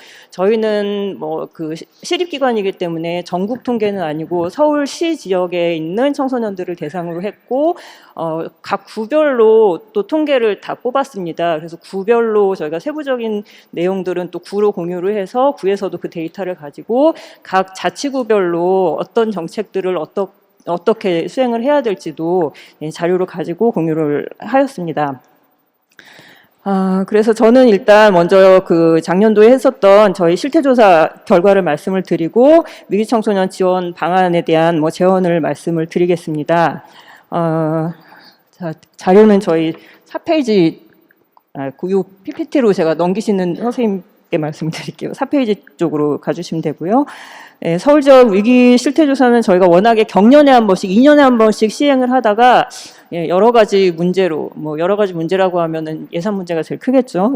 지원이 어려워져서 16년도 이후에는 연구를 진행을 하지 못했었습니다. 그런데 시에서도 또 워낙에 정책을 수립하고 진행을 하려면 데이터가 있어야 되는데, 기본 데이터가 시의 청소년들을 대상으로 한 데이터가 너무 부족하다 보니까 작년도에 조금 저희가 지원을 받아서 5년 만에 진행이 됐던 실태조사였고요. 굉장히 의미가 있었던 거는 코로나 팬데믹이라는 특수 상황에서 진행을 했기 때문에 코로나 이전의 아이들과 이후의 아이들의 변화 이런 것들도 저희가 좀 같이 볼 수 있었던 연구였습니다. 그래서 코로나 상황이 길어지면서 여러 가지 대인관계 단절, 고립 이런 청소년들에 대한 저희가 심리 건강 부분이 굉장히 우려가 됐었던 상황이었고, 그래서 이 연구는 청소년들 위기 수준에 대한 문제 영역을 파악하고 여러 가지 후속 연구를 하기 위한 기본 자료로 자료를 개발하는 데 목표를 두고 연구를 수행했습니다. 자, 연구는 저희가 8,500명 정도 대상으로 아까 말씀드렸던 초중고등학교와 또 이 쉼터 보호관찰소 이런 기관들을 대상으로 시행을 했었고요. 척도는 저희가 16년에 연구를 했었던 데이터랑 조금 비교도 하기 위해서 한국청소년상담복지개발원에서 그때 연구 척도로 개발했었던 청소년 위기 실태조사 설문지를 그대로 쓰려고 했으나 시간이 지나서 조금 수정 보완도 필요했기 때문에 그 문항을 바탕으로 저희가 수정 보완을 해서 진행을 했었습니다. 그래서 청소년들이 가지고 있는 위험 요인, 보호 요인을 조사를 하였고, 청소년들 위기 수준에 따라서 일반 청소년과 위기 청소년을 구별을 하고 문제 행동 영역에 대한 차이를 확인을 했습니다. 그래서 청소년들 위기 실태조사 주요 결과를 지금부터 말씀드리겠습니다. 아까 앞서서 황효정 연구원님 말씀하셨던 거는 이제 기관을 실제로 이용하고 있는 청소년들을 대상으로 했기 때문에 그거보다는 저희가 위기에 대한 응답률이나 이런 것들이 조금 제가 비교해 보니까 낮기는 하지만, 그래도 저희가 아까 정부 통계 방금 박옥식 이사장님 말씀하셨는데 그 부분하고는 약간 이제 비슷한 수치로 나온 것 같습니다. 그래서 위기 청소년 비율을 저희가 그 고위험군, 위험군, 잠재적 위험군까지를 고위험군 아니 그 위기 청소년 비율로 봤는데 위기 청소년은 전체 16.7%를 차지한 걸로 나왔고요. 남녀 위기 비율은 여자 청소년 위기 비율이 조금 더 높게 나왔습니다. 그리고 위기 청소년 비율은 학교 급별로 학교 급이 높아질수록 연령이 높아질수록 조금씩 증가를 했고요. 학교 급이 이렇게 급하게 그 위기율이 확 상승을 하는 구간이 있는데 중1에서 중2로 올라갈 때, 뭐 중2병이라고들 많이 말을 하죠. 그때와 고2에서 고3으로 올라갈 때 제가 굳이 설명드리지 않아도 뭐 올라가는 사유들은 추측이 가능하실 것 같습니다. 그 구간에서 아이들 위기율이 많이 상승을 했고요. 그다음 페이지 보시면 학비 용돈이나 부모들의 물질적 지원에 대해서는 일반 청소년과 위기 청소년 모두 보통이라고 하는 응답이 가장 많았습니다. 하지만 정서적인 관심, 이제 칭찬과 같은 뭐 이런 부분에서는 일반 청소년들은 매우 많이 받는다가 가장 높았는데 위기 청소년들은 보통이다가 가장 많이 나왔습니다. 그래서 그 정서적인 지원을 위기 청소년들이 조금 더 덜 받고 있는 걸로 나타났고 어려울 때 도움을 청할 수 있는 지지 자원 수도 일반 청소년들은 뭐 절반 가까이가 4명 정도는 그 지지 자원이 있다고 응답을 했는데 위기 청소년들은 도움을 청할 사람이 없다가 20%가 넘게 나타났습니다. 그리고 그다음 그 페이지 보시면 청소년들이 희망하는 상담 형태나 이런 것들을 저희가 조사를 했는데 이게 작년에 팬데믹 상황이었음에도 불구하고 대면 상담에 대한 욕구가 굉장히 많았어요. 그러니까 얼굴을 보고 서로 소통할 수 있는 것에 대한 요구들이 가장 많이 나타났습니다. 그리고 청소년들 성별 요인하고 그 위기 경험 간의 관계를 살펴보면은 여자 청소년들은 우울과 불안, 또 부모 갈등, 학교 생활 부적응 쪽에서 위험 요인이 높았고요. 남자 청소년들은 공격성, 충동성 부주의, 그다음에 문제 가족원, 비행 친구 이런 쪽에서 조금 더 위험 요인이 높게 나타났습니다. 그리고 여자 청소년들은 인터넷 중독, 자해, 자살, 뭐 자해, 자살 관련된 문제는 여자 청소년들 높다는 말씀은 아까 이전에도 여러 차례 하셨는데 저희 연구에서도 마찬가지였고요. 남자 청소년들은 약물, 도박, 저도 도박에 대한 부분들은 그렇게 막 체감하는 속도가 크진 않은데 현장에서 아이들은 도박에 대한 문제들을 특히 남자 청소년들은 많이 경험을 하고 있는 것으로 나타났습니다. 자, 그리고 그 다음 보시면은 이제 저희가 영역별로, 문제 영역별로 살펴보면은 인터넷 스마트폰 중독은 전체 문제 영역 중에서 가장 아이들 광범위하게 그 퍼센테이지가 높은 빈도로 나타났고요. 이건 위기 아이들이나 일반 아이들이나 전반적으로 높게 나타났습니다. 그래서 스마트폰이나 인터넷을 거의 매일 서너 시간 이상 사용하는 청소년들이 거의 30% 가까이 29.2%가 나타났고요. 이 중에서 이제 문제 행동, 이 인터넷 사용이나 이런 것들로 인해서 심각한 문제 행동이 드러나는 청소년들은 14.8%로 나타나서 물론 이것도 위기 청소년들을 하고 일반 청소년들 비교를 했을 때 위기 청소년들이 당연히 높기는 했지만 청소년들 전반적으로 인터넷 사용에 관련된 뭐 문제들은 경험을 하고 있는 것 같습니다. 그리고 이제 계속 저희 얘기 나왔던 자살하고 관련된 부분인데 한 번이라도 자살을 시도하거나 뭐 이랬었던 청소년들은 4%로 나타났습니다. 근데 제가 16년도에 실태조사 했었던 결과들을 이렇게 뒤적뒤적 했을 때 16년도에 서울 지역의 요 자살에 대한 문제를 호소한 청소년들이 2% 정도가 나왔었거든요. 그러니까 이제 이 자살 문제를 심각하게 경험하고 있고 좀 이 얘기를 하고 있는 문제가 되는 어려움을 느끼고 있는 청소년들이 거의 2배 가까이 증가를 했다고 볼 수 있을 것 같습니다. 그리고 또 자살을 생각하는 위기 청소년의 뭐 4분의 1 정도가 실제로 자살 시도로 이어지고 있고, 그리고 지난 1년간 한 번이라도 자해를 시도한 청소년이 전체의 7.2%에 해당이 됐습니다. 그리고 자해했던 시도의 사유는 가장 높은 게 이제 나쁜 기분을 멈추기 위해서가 가장 높았어요. 그래서 실제로 이게 뭐 자살하고 연결이 되고 안 되고를 떠나서 아이들이 이제 그 위험한 행동을 시도하는 것들은 상당히 높은 비율로 나타났습니다. 그래서 제가 이 실태조사 결과를 다시 이제 작년에 발표했었던 거를 다시 보다가 올해 초에 서울시 의회에서 저희한테 이 학생들 정신건강하고 이 자살자의 문제에 대한 심각성을 얘기를 하면서 여러 가지 이용 통계나 이런 것들을 조사를 한 적이 있었어요. 그래서 팬데믹 경험을 하면서 2019년도 코로나 이전 상황하고 2021년도 그 1년 전체의 그 서울 전체 25개 상담복지센터에서 상담을 받았었던 아이들의 그 호소 문제를 영역별로 나눠놓은 거를 저희가 통계를 뽑고 조사를 했었는데, 아이들이 이제 우울은 19년 대비 한 32% 정도 증가를 했었고, 불안은 50% 이상 증가를 했었어요. 그리고 자살 관련된 상담이 8.4% 정도가 증가를 했습니다. 그 팬데믹 2년 정도를 지나면서. 그래서 이런 것들을 봐도 실제 현장에서도 그렇고, 저희가 작년 실태조사 결과에서도 청소년들 정신건강 문제가 상당히 심각한 부분들이 드러났다고 보시면 될 것 같습니다. 그 다음에 이제 학교폭력 피해도 전체 청소년들은, 피해 경험 청소년들은 이제 1.2% 정도였고요. 그리고 지난 1년간 신체적 폭력을 당한 청소년은 3.8%, 학교폭력 피해나 이런 것들도 위기 청소년들이 그래서 더 높게 나타났습니다. 코로나 이전보다 그 체감하기로는 학교 폭력이 얼마나 줄었는지 체감을 하느냐 하는 질문에는 줄었다는 대답도 뭐 20% 정도는 나왔지만, 대부분의 뭐 4명 중에 3명 정도 아이들은 학교 폭력이 크게 준 거를 체감하고 있지는 못한다고 답변을 했습니다. 그리고 흡연 청소년은 1.6% 정도 전체에 나타났었고요. 그리고 그 학대를 경험하는 청소년들은 전체 0.9%인데, 이제 위기 청소년들은 이거보다 13배 정도 더 높게 나타나서, 아까 이제 가정박 청소년들 학대 문제도 말씀을 하셨는데, 위기 청소년들이 학대 경험이 훨씬 더 높게 나타났었습니다. 그다음 가출 경험도 당연히 위기 청소년들한테 높게 나타났고요.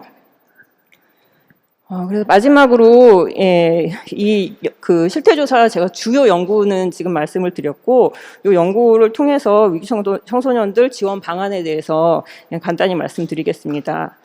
그래서 청소년들의 그 심리 건강하고 상담에 대한 청소년들의 인식을 조금 개선하는 것들을 확산을 시킬 필요가 있을 것 같고요. 기관에서 개입하는 청소년들 위기 수준을 미리 파악하고 위기 수준에 맞는 적합한 맞춤형 상담 개입을 해야 될 것 같습니다. 저희도 작년에 실태조사를 실시를 하고, 이 청소년들 정신건강에 관련된 문제에 대한 후속 연구를 올해 실시하고, 또 내년에는 그거하고 관련된 프로그램 개발까지 연결을 할 예정에 있습니다. 그리고 뭐 성별이나 학교급별로 다르게 나타났으니까 거기에 따른 이제 맞춤형 서비스를 제공을 할 필요가 있고요. 인터넷 미디어 관련된 부분들은 좀 광범위하게 아이들한테 나타나는 문제라서, 이건 서울도 인터넷 중독 예방 센터들이 있고 하니까 기관 간 연계를 통해서 개입할 필요가 있을 것 같습니다. 그다음에 가장 이제 실태조사에서 두드러졌던 부분이 청소년들 자살자의 정신건강에 대한 문제라서, 이 부분들은 조금 더 이 단일 기관, 한 개 기관의 개입으로는 어려울 수 있어서 여러 기관들이 협업하고 같이 노력을 해서 이 자살자에 좀 긴급하게 대응해야 되는 그 사안에 대해서는 긴급 대응 체계를 강화하고, 또 청소년 안전망을 강화해서 여러 연계 자원을 통해서 아이들에게 도움을 주는 것이 필요할 것 같습니다. 그리고 실태조사 결과에서는 이제 제가 앞서서 말씀은 안 드렸지만, 아이들이 뭐 아는 건 예전보다 인지도는 높아졌는데, 이 위기 청소년 지원 기관 문턱을 넘는 게 쉽지는 않은 것 같아요. 그래서 조금 더 수월하게 아이들이 접근할 수 있도록 마을리치나 여러 가지 홍보나 이런 것들을 강화를 할 필요가 있을 것 같고요. 그리고 뭐 다시 한번 말씀드리는 거는, 위기 청소년들을 발굴하고 상담하고 보호하고 하는 것들이 어느 단일 기관 하나의 문제로는 해결이 되지 않기 때문에, 여러 기관들이 같이 연계를 하고 협업하고 하는 이런 그 통합 지원 체계들을 잘 구축해서 아이들 지원을 강화를 해나가는 것들이 필요할 것 같습니다. 네, 제가 시간 조금 넘긴 것 같은데요. 네, 급하게 마무리하겠습니다. 감사합니다. 이어서 그 김지선 노원구청 아동청소년 과장님의 그 토론 발표가 있겠는데요. 노원구에서 추진해온 위기청소년 통합지원체계 구축의 노원구 사례, 노원구 경험을 좀 나누어 주시도록 하겠습니다. 예, 부탁드리겠습니다. 예. 반갑습니다, 여러분.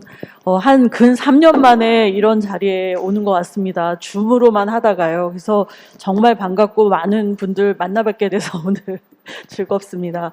박경화 팀장이 한 2분 전쯤 손을 들어 주시면 제가 시간에 딱 맞추도록 하겠습니다. 네. 아까 좀 먼저 와가지고 제가 위기 청소년을 어떻게 바꾸면 좋겠느냐라는 의견이 있어서 저도 좀 생각을 해봤는데요. 딱히 떠오르진 않습니다. 그런데 그러면 군대에서 관심사병이라고 하니까 관심 청소년이라고 해야 되나? 아니면 위기는 기회라고 하니까 기회 청소년이라고 해야 되나? 아니면 보호 청소년이라고 해야 되나? 어쨌든 쉬운 말이 잘 생각나진 않습니다. 그런데 우리 사회가 어떻게 되어서 자꾸 큰 사건이 나야만 대책을 세우는 건지 저는 그게 굉장히 안타깝습니다. 최근에 저희는 수원 세모녀 사건이 있었고 광주에서 일주일 상간으로 보호종료 아동들이 자살을 했죠. 그래서 그것에 비추어서 지금 저희도 막 대책을 내놓으라고 합니다. 그런데 우리가 만나고 있는 이 위기 청소년들에 대해서 지속적인 관심이 더 정말 중요하지 않겠습니까? 그런데 우리 사회가 그렇게 가지 않고 있는 것 같아서 그런데 그것에 비하면 드림센터는 10년 전부터 한결같이 아이들을 만나주셔서 사실 오늘 이 자리에는 10년 전에 드림센터를 다녔던 청소년들이 왔으면 참 좋았겠다 이런 생각이 듭니다. 감사드립니다. 네, 저희 위기 청소년 통합 지원 필요성은 부산 중학생 폭행 사건이 있었고 특히 인천에 중학생 추락사 사건이 있었죠. 다문화 중학생이었는데 그 사건이 있고 나서 여가부가 문재인 대통령님을 모시고 간담회를 했고 그 자리에 저도 있었습니다. 그래서 그때 굉장히 크게 대통령님도 뭔가 큰 대책을 좀 근원적인 대책을 만들어라 라고 얘기했었고 또 사실 우리가 계속 CYS넷이라는 이름으로 지역사회 청소년 안전망 구축들을 해왔었죠. 그러나 늘 그 체계 자체가 늘 너무 형식적인 것 같아서 어려움들이 많았던 게 저희도 마찬가지였습니다. 제가 상담복지센터에 있을 때는 관하고 하는 게 너무 힘들었고 또 이제 구청이 중심이 되어서 진행을 하려고 하니 또 하기가 쉽지는 않았습니다. 근데 저희 구가 경찰하고 좀 관계가 좋았어요. 그러니까 위탁형 대안학교나 이런 걸 하면서 대안학교 아이들이 경찰서로 드나드는 문제 가지고 경찰과도 관계를 잘 가졌고 그리고 저희가 아동보호구역이라는 것을 조례를 제정하고 했는데 그거는 교통안전에 더해서 아동들을 범죄로부터 보호할 수 있는 그런 조례였거든요. 그래서 경찰과 관계가 굉장히 좋았던 것을 바탕으로 해서 물론 교육청은 조금 힘들었습니다. 지금도 힘들지만 그래서 그런 것을 가지고 분절적으로 아이들을 만날 것이 아니라 같이 함께 할 수 있는 체계가 뭘까를 모여서 조금 의논하기 시작했습니다. 마침 경찰서가 좀 더 적극적으로 치안센터를 내놓겠다고 그것도 서울시경 건데 경찰서가 막 시경을 오고 가면서 공간을 얻어내서 상계 이동에 치안센터가 하나 나게 되었습니다. 그래서 저희 노원구청하고 상담복지센터 그리고 경찰서, 교육청 함께해서 통합안전망센터를 설치하게 되었습니다. 물론 설치한다고 다 되는 것은 아닌데 뭔가 늘 보면 우리 아이들이 경찰서에 한 4-5번쯤 가야 그 다음부터는 이제 기소되고 더 이제 낙인이 되고 계속 분류심사원이나 소년원을 가게 되는데 그 전에 좀 재범하는 걸 막을 수 있고 위기를 막을 수 있는 방법을 찾아보자고 했는데 그로부터 시작을 했습니다. 그래서 굉장히 많이 협의를 했고요. 그래서 2020년 9월에서 12월 사이에 철거하고 공사를 해서 결국은 공간은 경찰이 주시고 리모델링이나 운영비는 구청이 마련하고 경찰은 무엇보다도 적극적으로 아이들을 발굴하는 데 힘을 써서 2021년 4월에 1월부터 시작해서 청소년 안전망 통합지원센터를 운영하게 되었습니다. 마침 여가부에서도 고위기 청소년들을 위한 안전망 프로그램을 진행하게 돼서 그것과 더불어서 하루에 한 10명쯤 구청에서는 구청 공무원 2명에 통합사례관리사 3명, 그리고 경찰은 SPO를 중심으로 해서 매일 2명에서 3명 이렇게 나오고, 상담복지센터에서도 직원 1명에 이제 통합사례관리사 3분, 그리고 교육청에서도 계속, 물론 교육청은 워낙은 상주하기로 했는데, 일주일에 한 번씩이라도 상주하기로 했는데 그건 잘 안 되지만 그래도 회의에 계속 참여하는 것으로 해서 운영을 하게 되었습니다. 그래서 결국은 우리가 어떻게 하면 좀 원스톱 서비스로 통합 지원을 할지, 청소년을 중심으로 지원 체계를 구축할지, 이것에 대한 고민을 해서 결국 통합 사례회의를 하게 됐는데, 구청에서는 센터를 운영하거나 시설을 관리하는 일을 하고, 맞춤형 프로그램 같은 것을 운영하고, 경찰서에는 선도 프로그램 하죠. 그 선도 프로그램 운영하고, 적극적으로 위기 청소년들을 발굴하는 일을 하고, 아이들한테 동의를 얻어서 계속해서 이 센터에 올 수 있도록 하는 일에 적극적인 역할을 경찰서에서 해주셨고, 교육청에서도 학교를 그만두는 친구들한테 가능하면 꿈드림도 연계하지만 이 사업을 연계할 수 있도록 도와주셨고, 상담복지센터는 적극적으로 상담과 사후관리, 고위기 맞춤형 프로그램 등을 진행해서 하게 되었습니다. 사실 그 우수 사례들이 여럿 있었습니다. 청소년들이 다양한 기관들이 함께해서 통합적으로 운영을 하게 되자 그래도 지원할 수 있는 방법이 여러 가지 생기게 되었던 것 같아요. 예, 그래서 저희가 운영하는 현황을 조금 더 봐주시면, 물론 코로나 때문에 저희도 문을 적극적으로 그동안에 해왔던 아울리치나 오픈하우스 같은 그런 프로그램을 적극화하기는 어려웠지만, 그래도 저희가 아이들한테 키트도 나눠주고 같이 프로그램도 진행하는 활동들을 해왔었습니다. 사례 건수를 보면은 작년에 보면은 대체적으로 경찰서에서 많이 발굴을 해줬고, 그리고 보호관찰소나 학교나 여러 가지 면에서 그 사례를 발굴해 주셨고, 이 사례들을 충분히 그 지원할 수 있는 방안들에 대해서도 고민을 하게 되었습니다. 네. 그래서 대체적으로 하고 있는 활동에는 통합사례회의나 모니터링 회의 같은 것도 하고요. 그 맞춤형으로 아이들의 위기에 따라서 아까 말씀하신 대로 좀 저희 안에서도 자해 하는 청소년들이 많았는데, 그럴 경우에 연계를 기관하고 연계하고, 저희도 이제 인터넷 중독도 많이 있고, 그런데 중독 다진센터라고 중독 지원하는 센터도 있는데 그런 것도 연계하고, 우리 구에 성상담센터가 있습니다. 그런 기관하고도 연계하는 활동들을 계속 진행을 해왔습니다. 추진 사업 중에서 예를 들면 아울리치는 같이 경찰하고 같이 해서 그 아이들을 만날 수 있는, 우리 지역에서 어디에 아이들이 많이 모이는지를 파악해서 앞으로 특히 이제 코로나가 조금 더 완화되고 나니까 좀 더 곳곳에 갈 수 있을 것 같습니다. 저도 90년대 말 2000년도 초에는 아울리치를 꽤 많이 나갔었는데, 이게 지금 코로나 때문에 재작년 좀 어려웠지만 올해는 조금 더 적극적으로 진행해 가려고 합니다. 또 그 이외에도 저희가 희망 동행 교실이라고 해서 그 경찰서에서 하는 선도 프로그램 같은 것도 같이 진로 직업 탐색도 하고 직업 체험도 하면서 진행을 해왔고요.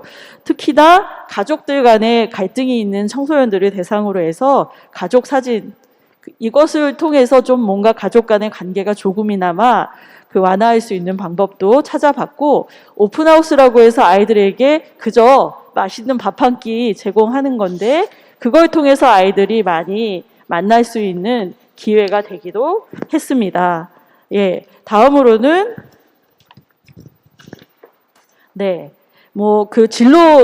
아이들의 진로와 관련된 진로 설계 프로그램 같은 것도 진행했고요. 최근에 저희가 중시에서 하고 있는 것이 긴급 대응 시스템입니다. 아마 이것은 저희 지역에도 그런 사례들이 있었어요. 다행히 사망하진 않았는데, 자살을 시도했는데 사망하진 않고 이제 병원에 입원하게 돼서 그걸 다 친구들이 본 경우도 있었고, 초등학교에서 아이들이 뛰어내린 경우도 있었는데, 그런 경우에 대해서 조금 더 우리가 교육청하고 같이 적극적으로 대응하자라고 해서 얼마 전에 워크숍도 그 안전망센터 주최를 해가지고 워크숍도 같이 여러 기관들이 다녀왔습니다. 그래서 위기청소년 긴급대응 시스템을 구축해서 각 기관들이 사안이 발생했을 때, 학교 안에서 사안이 발생했을 때는 교육청의 학교 통합 지원센터나 위센터가 조금 더 적극적으로 진행하고, 학교 밖에서 그런 일이 생겼을 때는 상담복지센터나 저희 구청이 같이 함께해서 진행할 수 있는 그 계획을, 물론 일어나지 않으면 좋겠지만 일어나면 이것을 해결할 수 있는 방안을 찾자고 조금 더 미리 준비하고 있습니다. 저희는 이런 목표를 가지고 있습니다. 위기 청소년들을 만날 때 보통 보면 부모님들도 아이 손을 잡고 놓으려고 하고, 우리 지역사회 안에도 위기 청소년들을 되게 보지 않으려고 보는 기관들이 별로 없을 만큼, 그런데 아이들 손을 놓지 않고 한 아이도 포기하지 않는 우리 그 지역을 만들어 가려고 노력할 것이고, 아이들하고 계속해서 지역에서 만나가다 보면은 아이들이 문제 행동이 막 없어지진 않아도 내가 이게 좀 변화해야 되겠구나 생각하는 지점이 꼭 오니까 그때 아이들하고 함께 할 수 있는 기회를 많이 만들어 갈 수 있도록 민과 간이 함께 노력할 것입니다. 예, 사례를 다 말씀드렸습니다. 예.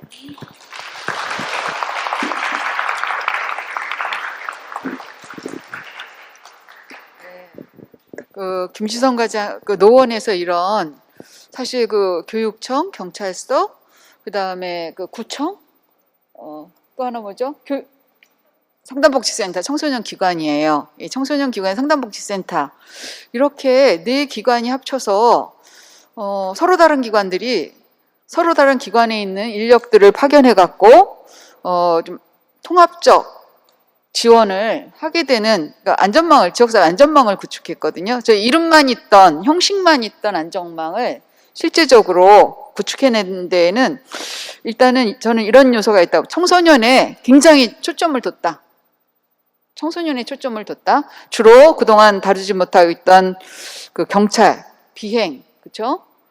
공격, 이런 사회적 위험에 노출될 수 있고 본인들 스스로가 그런 청소년에 초점을 두고 그것을 꾸준히 구축했다. 또 하나는 우리 민간인이에요. 그러니까 어공이에요. 청소년계에 있다가 공무원으로 들어갔더니 본인이 평소에 가지고 있던 문제의식을 추진해낼 수 있는 행정력을 갖게 된 거예요. 협조 능력. 그렇기 때문에 이 노원에서 이런 좀 드림센터와는 다른 방식이죠. 드림센터는 애초에 하나의 시설이 우리가 들어오면 완스톱 지원센터로 하겠다라는 이런 그림이었다면, 노원에서는 얼개를 갖고 프레임워크를 만들어내면서, 그렇죠? 이런 네트워크를 통해서 해결해냈다는 이런 다른 차이점을 갖고 있어요. 그래서 이런 것들이 또 하나 서울시나 전국적으로 우리 관심을 갖는 이런 하나의 부분이 됐으면 좋겠다. 왜냐하면 여러 기관이 분담하면서 예산 문제도 조금 더 쉽게 해결할 수 있을 것 같아요. 한 기관이 많이 지원하지 않고, 그런 사례를 저희가 함께 들어봤습니다.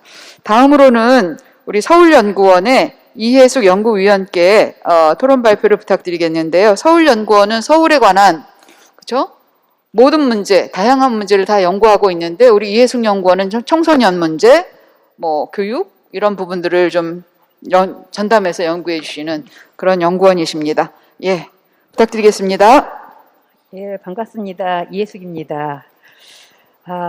마지막에 토론을 해서 일단은 시간을 지키는 게 가장 클 것 같은데, 타이머가 하려고 하니까 작동이 안 되고 있습니다. 예. 지금 이제 각각 아마 토론자에게도 일정한 주제를 주면서 구성을 했습니다. 그래서 저한테 주어진 것은 이제 서울시 서울시에서 특히 이제 노원구의 사례, 그거는 이제 기관 간 어떻게 이제 통합 지원을 했는가라고 하는 것들을 좀 보여주는 것이라면, 저는 이제 드림센터를 통해서 원스톱 통합 지원했던 부분에 대한 것들을 좀 그 내용들을 좀 말씀드리도록 하겠습니다. 그 자료집을 보면서 좀 말씀드리도록 하겠습니다. 예. 서울시 위기 청소년의 경우는 아까 이제 최정인 센터장님도 말씀하신 것처럼 그 자료입니다. 그래서 그게 물론 이제 이게 대표성 있는 적은 아니지만 그때에 그 자료를 봤을 때는 조사 결과에서 위기 청소년 비율이 한 16.7% 정도라고 얘기하고 있습니다. 또 그래서 이게 이제 높아질 수도 있고 낮아질 수도 있지만 이런 걸 보면 그래도 꽤 그 위기 청소년들이 서울시에 있다라고 하는 것들을 좀 확인할 수 있고요. 그리고 아까 말씀해 주셨습니다. 이제 학교급이 올라갈수록 이제 여전히 이거는 이제 고등학교의 경우로 갈 때 굉장히 위기 청소년들이 많이 이제 증가하는 것들. 그리고 무엇보다도 아까 이제 최정혜 센터장님이 말씀하신 것처럼 학교 밖 청소년 기관 이용자의 위기 청소년 비율이 굉장히 높다라고 하는 점, 이건 당연한 결과일 거라고 생각합니다. 그러면서도 동시에 이것들은 어떻게 보면 그래도 위기 청소년들이 서울시나 또는 관련 기관들에서 꽤 그런 기관들을 이용하고 있다라고 하는 것들을 의미하는 거이기도 합니다. 그리고 저는 이제 여러 결과들 중에 주목해서 봤던 부분들이 이제 친구나 누구한테 얘기하거나 문제를 해결하거나 이런 어떤 사회적 지지 자원이 굉장히 부족하다라고 하는 부분에 주목해서 봤습니다. 그래서 이런 것들이 일반 청소년들하고 비교해 보면 굉장히 큰 차이가 있어서 위기 청소년들은 바로 이제 이런 사회적 지지 자원 또는 그러니까 사회적 자본이라고 할 수 있는 그런 것들이 부족하기 때문에 문제를 해결하거나 어려움을 타개해 나가는데 굉장히 어렵다라고 말씀드릴 수 있을 것 같고요. 그런데 또 이제 앞에서 황 박사님이나 최정인 센터장님이 얘기하신 것처럼 센터를 통해서 또는 청소년 시설 기관들을 이용하는 경우가 꽤 많아서 그나마 다행이라고 하는 그 결과들을 봤습니다. 그래서 이제 서울시에서는 위기 청소년에게 그동안 어떻게 해왔나, 오늘 이제 바로 10년 자리이기도 합니다. 바로 2012년에 아예 한 곳에 그 이전에 이제 여가부를 중심으로 해서 CYS넷이라든지 이런 것들이 그 만들어지긴 했지만 서울시에서는 그것보다는 한 센터 안에 모든 지원들을 토탈 지원을 할 수 있게끔 통합 지원을 하는 것들을 시작하자라고 해서 12전에 시작됐고 올해 이제 10주년입니다. 그래서 제가 이제 16년에 바로 이제 드림센터를 이용하는 청소년들에게 설문과 그리고 이제 그 FGI를 하는 거에 좀 참여를 한 적이 있습니다. 그래서 그 결과입니다. 그래서 청소년 그 센터를 이용하는 청소년의 경우에 실제로 이제 드림센터를 이용한 청소년들이 통합 지원에 대한 필요가 하다라고 하는 인식이 굉장히 컸고요. 요거는 황 박사님이 얘기한 거하고 좀 차이가 있지만 공부나 진학, 시험 준비에 대한 여전히 학업에 대한 어떤 그런 요구들이 큰 것으로 나타나 있습니다. 그 다음에 물론 이제 직업이라든지 일자리에 관련된 것들로 나타나서 황 박사님이 제시한 일자리 뭐 이런 부분에 대한 것과는 약간의 차이를 보이긴 합니다. 그래서 이제 그때 이제 그러면 청소년 그 드림센터 안에서 원스톱 통합 지원을 했을 때 실제로 위기 청소년들에게 어떤 성과 또는 효과가 있었는가라고 하는 것들을 개별 청소년들을 만나면서 인터뷰해 본 결과를 아주 굉장히 압축적으로 그 도식화시켜 놓은 사례들입니다. 그래서 잠깐 이제 A 청소년들의 경우를 보면 이게 이제 각각 이제 그 안에 있는 통합 지원이라고 하는 거에서 그 서비스를 다 이용하는 아이들도 있지만 그렇지 않은 아이들도 있는데 A 그 청소년의 경우에는 이제 바리스타 인턴십도 하고 카페에서 알바도 하고 그러다 바깥에 나가서 이건 이제 개인적으로 취업도 하고 그러다 다시 이제 카페에서 알바를 하면서 또 상담을 하는 이러한 한 곳 안에서 드림센터 안에 여러 가지 지원 서비스를 하고 있는 것을 볼 수 있습니다. 그리고 이제 비청소년의 경우에는 인턴십을 좀 해본다든지 또 안에 드림센터 안에 놀이터라든지 휴카페 같은 데서 인턴십도 해보고 그러고 나서 그러한 과정을 거치면서 이제 다시 고등학교를 졸업하거나 대학을 진학하는 등 일정 정도의 긍정적인 어떤 성과를 보이고 있고 그 이후에도 여전히 여기를 근거지로 해서 나름의 이제 쿠키 인턴십이라든지 아니면 다른 그 사회에서의 인턴십을 찾는 그런 성과들을 보여준 사례들을 보여주고 있습니다. 그래서 이제 그 드림센터에서 어떤 통합지원 성과라고 하는 것들을 아까 이제 설문 다시 얘기했었는데 설문 결과로서 좀 살펴보면 여러 가지 특히 이제 그 청소년들에게는 위기 청소년들에게 가장 중요한 부분들이 바로 이제 어떤 자립, 주도, 뭐 주도성 이런 부분들이라고 할 수 있는데 여기에서도 센터 참여 전후의 것들을 보면 뭐 일할 때 어떤 태도를 가져야 되는지 또는 자립할 수 있다라는 긍정적인 생각을 더 많이 하게 된다든지 미래 계획을 세울 수 있다든지 여러 문항들 중에서 제가 이제 3개만 줬는데 참여 후에 굉장히 긍정적인 변화를 보이는 것들로 나타나 있습니다. 그래서 드림센터에서의 원스톱 통합 지원이라고 하는 것이 실제적으로 개별 위기 청소년에게 어떤 가시적인 성과들을 드러내고 있고 그것을 어떤 거점으로 해서 자신들이 자립해 나가거나 이럴 수 있는 기회를 가질 수 있다는 점에서 굉장히 의미 있는 일이라고 할 수 있습니다.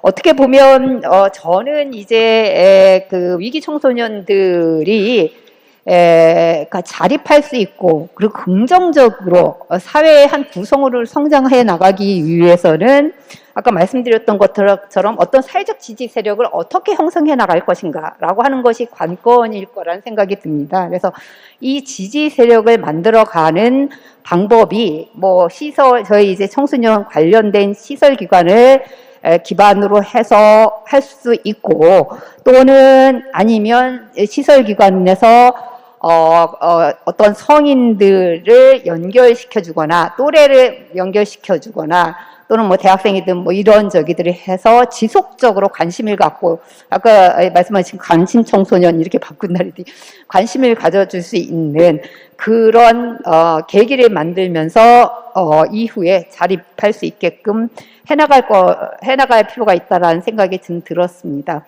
그리고 토론자이기 때문에 토론 주제에도 물론 말씀드리지만 한 가지 아까 이제 황 박사님이 말씀하신 것과 관련해서 좀 주목해 봐야 될 부분이 바로 이제 자살 시도를 그만둬야 되겠다라고 하는 그때는 생각을 하는 비율이 여전히 한 10% 정도라고 하는 거예요. 그래서 이거를 이제 그 경우 이제 고위험군으로 가거나 뭐 이렇게 될 것 같은데 어떤 방식으로 줄여야 할지에 대한 것들이 우리가 위기 청소년들을 지원하는 데 있어서 굉장히 큰 관건일 거라는 생각이 들면서 조금 다소 지금 이제 상담이라든지 심리정서 지원에 대한 지원이 현재는 고위험군 이제 척도나 이런 걸 통해 가지고 그 기회를 제공하는데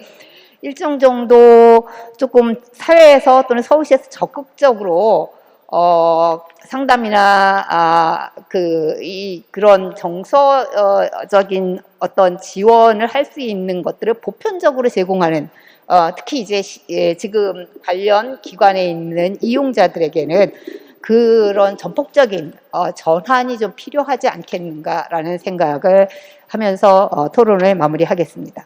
네, 감사합니다.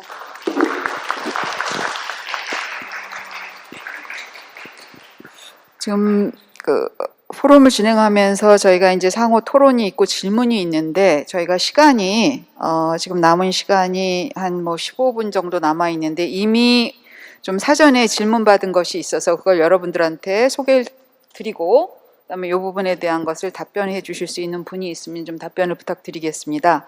하나는 그 위기 청소년 지원 시설 중에 쉼터가 지금 중요한 공간으로 나와 있는데 쉼터에 대한 질문이 사실 지금 우리 황혜정 박사가 그 발표를 하면서 이 황혜정 박사의 조사는 위기 청소년 지원 기관에 이미 잡혀 있는 청소년들을 대상으로 실태 조사를 한 거기 때문에 그 조사에는 그 기관의 성격이 이미 다 반영되게 돼 있거든요. 근데 어떤 거는 기관에 대한 성격을 같이 분석했지만 어떤 건 그렇지 않았어요. 제가 보건대 쉼터나 거리에 있는 청소년들은 굉장히 어떻게 보면 사회적으로 좀 보호받지 못하는 그런 어떤 심각한 위기에 있다면 그래도 그 위기의 정도는 우리가 가늠할 수 없어요. 왜냐하면 자살 자해로 들어가는 정서적 문제가 더 큰 위기가 될 수 있기 때문에. 그런데 일단 쉼터라는 곳이 하나의 그 공간으로 나와서 이 쉼터가 좀 다른 방식으로 위기 청소년 지원 전달 체계, 우리가 위기 청소년이라고 하면 그 청소년의 위기가 고정된 것처럼 느끼는데요. 위기를 맞은 청소년이죠. 어떻게 보면 좀 더 특별히 도움이 필요한 청소년이죠. 모든 청소년은 도움을 필요로 합니다. 근데 특별히 더 도움이 필요한 청소년이 위기 청소년이라고 볼 수 있겠는데, 이거를 이 쉼터가 여기에 이게 좀 맞냐, 다른 방식이 돼야 되지 않냐, 이런 질문을 한 분이 갖고 계시고, 그다음 쉼터가 할 수 있는 역할, 한계, 이게 뭐냐, 이런 쉼터에 대한 질문이 좀 있으셨어요. 또 하나는 촉법 연령 하향화에 대한 전문가의 의견에 대한 질문이 있었고, 이거 하려면 저희 엄청나게 또 토론이 될 것 같아서 쉽게 건드리기 어려울 거라고 보고요. 하나는 위기 청소년의 명칭, 이것을 좀 다른 걸로 해보자, 이런 제안이 오늘 있었습니다.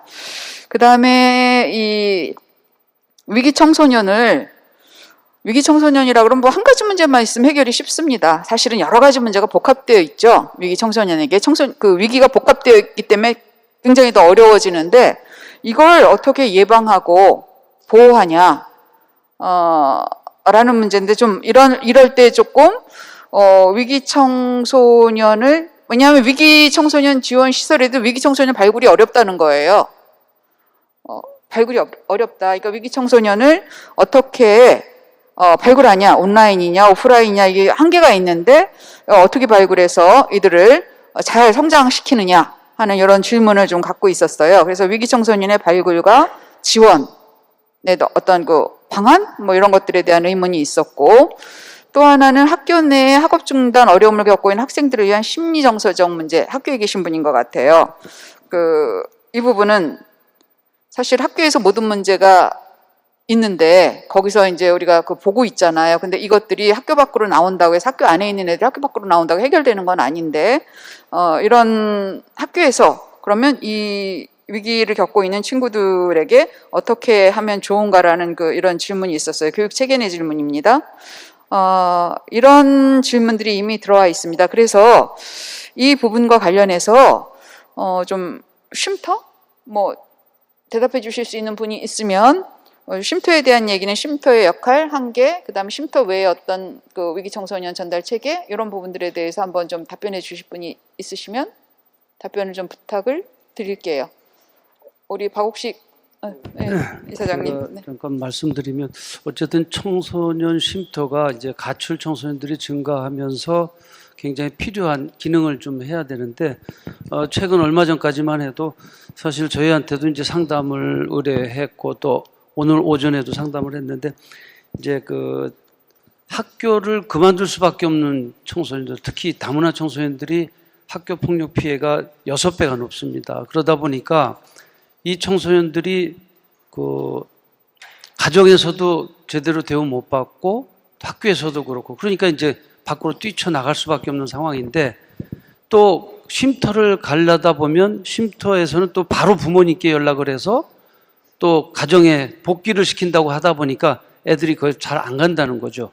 근데 요새는 좀 그 기능을 좀 완화시켜서 청소년들이 원치 않으면 부모님한테 좀 연락하는 걸 좀 나중에 하고 하는 그런 형태인데, 이제 이 쉼터가 단순한 보호의 기능뿐만 아니라 살아갈 수 있는 길을 찾아주는 거. 제가 경기도 용인 쪽에 있는 쉼터 협의회 전에 회장이셨던 오수생 회장님이 운영하신 쉼터를 가보니까, 거기는 아이들이 쉼터에 와서 학업도 계속 유지하게 하고, 또 그다음에 자립할 수 있도록 거기서 원스톱으로 자립할 수 있도록 하기 위한 카페 같은 것들을 만들어가지고 바리스타 교육도 받고, 그래서 뭐 생활도 하고, 그러면서 결혼도 해가지고 요즘 심심치 않게 쉼터에 왔던 아이들이 밥 사주겠다고, 전에는 뭐 돼지고기 사주다가 이제는 쇠고기로 좀 올렸답니다. 이게 굉장히 좋은 케이스인데, 그 쉼터라는 그 가정의 역할을 대응하는 대체할 수 있는 그런 기능들을 이제는 그 쉼터에서 좀 해줘야 되겠고, 그리고 청소년들의 어떤 위치를, 욕구를 반영한 그러한 케어와 지도가 좀 필요하지 않겠느냐. 그래서 이 쉼터가 이제는 좀 문제 있는 청소년들의 도피처가 아닌, 또 가정의 문제로 도피했던 그런 가정의 기능을 대신할 수 있는 기능이었지만, 이제는 그런 아이들에게, 그런 쉼터의 청소년들에게 새로운 기회를 열어줄 수 있는 그러한 기능으로 좀 변화시켜 가면 그야말로 좀 효과적이지 않겠는가. 그래서 직업교육과 창업까지 이어질 수 있는 그런 시스템으로 좀 구축이 된다 그러면 이 쉼터의 기능이 좀 더 보완이 돼서 뭐 상담복지센터와 쉼터와 또 학교나 이런 기관들이 서로 연계하는 효과적인 네트워크가 되지 않을까 하는 생각을 합니다. 네, 이상입니다. 네. 또 학교에서도 어떻게 보면은 교육을 받기 어려운 가정 문제가 해결되지 않은 교육을 받기 어려운 그런 학생의 경우에 학교에 그룹홈을 만들어서 학교를 다니게 하는 경우도 제가 봤었거든요. 그러니까 아이들의 필요가 다양하게 있기 때문에 위기의 그 요인이. 그래서 그 저희는 청소년들한테 초점을 맞추면, 청소년들이 가장 핵심적인 요구에 초점을 맞추면 창의적으로 문제를 풀어나가게 되는 것 같아요. 그래서 그런 말씀을 좀 드리고 싶고요. 그 다음에 위기 청소년의 발굴과 그들의 더 심한 위기에 빠지지 않도록 보호하는, 예방하는 이런 부분들에 대해서 좀 의견이 있으시면 좀 좋겠는데, 우리 오랫동안 사례관리 경험을 갖고 계신 우리 김치성 과장님, 이 부분에 대해서 좀 말씀 좀 해주시죠. 무엇보다도 그렇다고 얘기하지 않습니까? 그 고대 이집트 피라미드 뒤에도 가면 요즘 애들이 버릇이 없어서 이렇게 써 있답니다. 그러니까 기성세대들이 위기 청소년들을 보는 시각은 예나 지금이나 다름이 없고, 사실 저는 촉법 청소년 하향 이때 좀 말씀드리려고 했는데 저는 아주 반대하고요. 그 아이들 하향해서 만 12세가 된들 그들이 말하는 문제가 없어질까 이런 생각을 하는데, 일단 저는 아이들을 가까이에서, 그 연구 결과에도 그런 게 있답니다.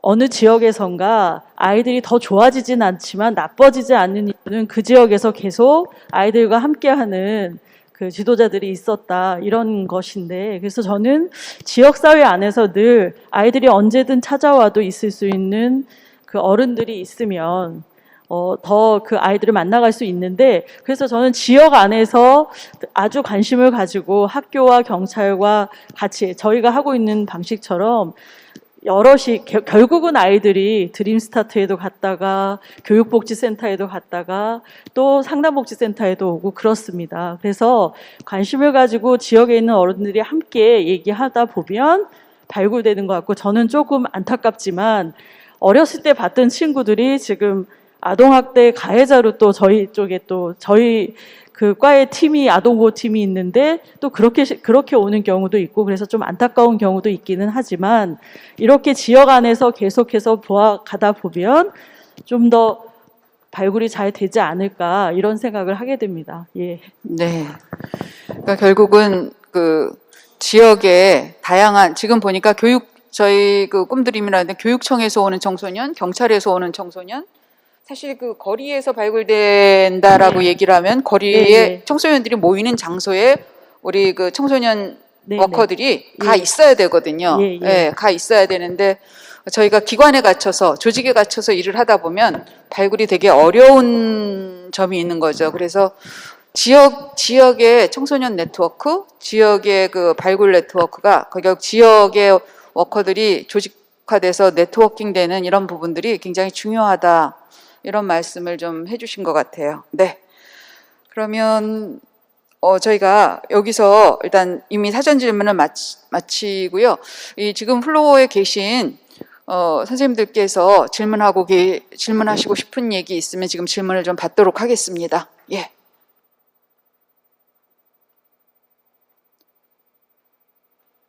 질문이 없으신가요? 그러면 우리 발표하신 서로 토론을 통해서 질문이 있으세요? 네. 소개해 주시고 질문을 부탁드리겠습니다. 예, 저는 평화인권교육센터에서 일하고 있는 박근덕인데요. 고민이 뭐냐면 사실은 지자체 관련돼서 위기청소년이라든가 이렇게 관련되어 있는 그 발굴 방안들에 대해서 꽤 여러 차례 이야기했었는데 지자체에서 실제로 실행을 못 하더라고요. 이유가 뭐냐면 그런 발굴 방안을 하기 위해서 청소년들이 좀 올 수 있는 그런 좀 계단이 좀 벽이 없는 내지는 좀 이 턱이 없는 그런 공간을 만들어 놓으면 그런 청소년들이 우리 지역에 있는 애들만 오면 좋은데 다른 지역에 있는 애들도 거기서 올 거다. 그러면 그런 거에 대한 부담 내지는 거기에 대한 주민들의 항의 이런 게 굉장히 걱정돼서 실제로 이야기하다 보면 어느 단계에서 그러한 문제를 제기하면서 스탑되는 경우가 한 2018년도부터 계속 있었던 것 같아요. 여러 시도가 있었지만 그래서 발굴 방안을 모른다기보다 좀 관료 사회 내지는 지금 현재 어떤 지방자치단체에서 실제 이걸 갖다 실행할 수 있는 의지라든가 방안이 있나 이런 고민이 되더라고요. 그런 면에서 좀 아까 중에 그 발굴 방안 이야기했지만 지자체에서 실제로 할 수 있는 방안들은 뭘까에 대해서 좀 누가 좀 제시할 수 있나요? 지금 제가 귀가 좀 안 좋기도 하고 이 강당이 좀 울리기도 하고 좀 의사가 정확히 전달이 안 된 것 같아요. 혹시 가까이 계시는 분 중에서 우리 포럼에 그 얘기가 됐으면 간단히 그 질문 내용 요약해 주실 수 있을까요? 조금 울려갖고 저희 앞에까지 좀. 그냥 제가 제가 볼 때는 김지성 과장님이 그 부분에 대해서 답변을 해주시기가 좋을 것 같아요. 네. 말씀하신 대로 저희가 예전에 한번 그 청소년 직업체험센터 같은 걸 만들려고 했는데 주민들이 반대가 되게 심해서 좌절된 적이 있어요. 우리 구에서도 예전에 2010년쯤 됐는데 주민들이 여기다 갱생시설을 만들려고 하냐 막 이렇게 얘기하면서 반대했던 적이 있는데요. 사실 요즘엔 최근에는 좀 더 그 아이들이 좀 편안하게 올 수 있는 공간들을 자꾸 그 열린 공간들을 많이 만드는 편입니다. 그러니까 좀 벽이 없는 공간이라는 게 사실 저희 같은 경우에는 지역에 청소년 아지트라는 걸 좀 많이 만들고 있어요. 아무래도 이제 청소년 센터 같은 데는 좀 규모가 크고 그런데 좀 작은 곳들을 많이 만들어서 아이들이 오다 가다가도 들릴 수 있는 그런 센터들을 많이 만들고 있고 저는 생각할 때 주민 민원이 많이 안 들어올 곳에 만들어야죠. 네, 아이들이 교통은 편리하되 주민 민원이 많이 아이들 돌봄 센터 같은 경우는 저희가 아파트에도 많이 만들어요. 그런데 가능하면 그리고 아이들은 여러 지역의 아이들을 데리고 오는 거는 어쩔 수 없는 일이고요. 아이들 보고 그냥 여기서만 놀아라 할 수 없는 것이고. 그래서 사실 저희 같은 경우도 예전에 가출 청소년 쉼터가 있었는데 없어지긴 했어요, 지역에서. 다시 만들기가 참 쉽지는 않을 테지만 저희는 계속해서 그런 통합안전망센터라든지 좀 보호된 공간들을 좀 다양하게 만들고 앞으로도 조금씩 만들어 가려고 생각하고 있습니다. 또 경찰서 안에도 아이들이 좀 쉬워하진 않지만 경찰서 안에도 아이들이 공연할 수 있는 공간도 만들고 계시고 그런데 조금 더 노력해서 같이 지역사회 우리 안에 있는 기관들이 노력해서 할 수 있는 방안을 찾아보려 하고요. 보호관찰소 같은 게 저희 지역에는 없는데 이제 강북구에 있지만 보호관찰소하고도 좀 연계해서 예전엔 저희가 파견해서 검정고시 지원도 하고 이제 이런 방법들이 있기는 했어요. 그래서 조금씩 만들어 가면 어떨까 싶습니다. 저희는 또 그런 것도 만들 생각이거든요. 청소년 공원. 예, 그런 것들을 조금 만들되 보호할 수 있는 보호된 공간들을 만들어야 될 것 같습니다. 예. 네, 좋은 답변을 해주신 것 같습니다. 또 질문이 있으실까요? 네, 저 뒤에 예.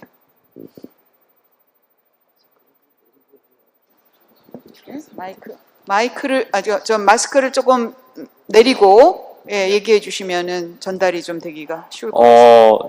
일단은 약간 청소년 센터나 약간 청소년 쉼터 같은 곳들은 되게 제가 생각하기에는 되게 안지가 좀 별로 안 됐거든요. 그러니까 한마디로 약간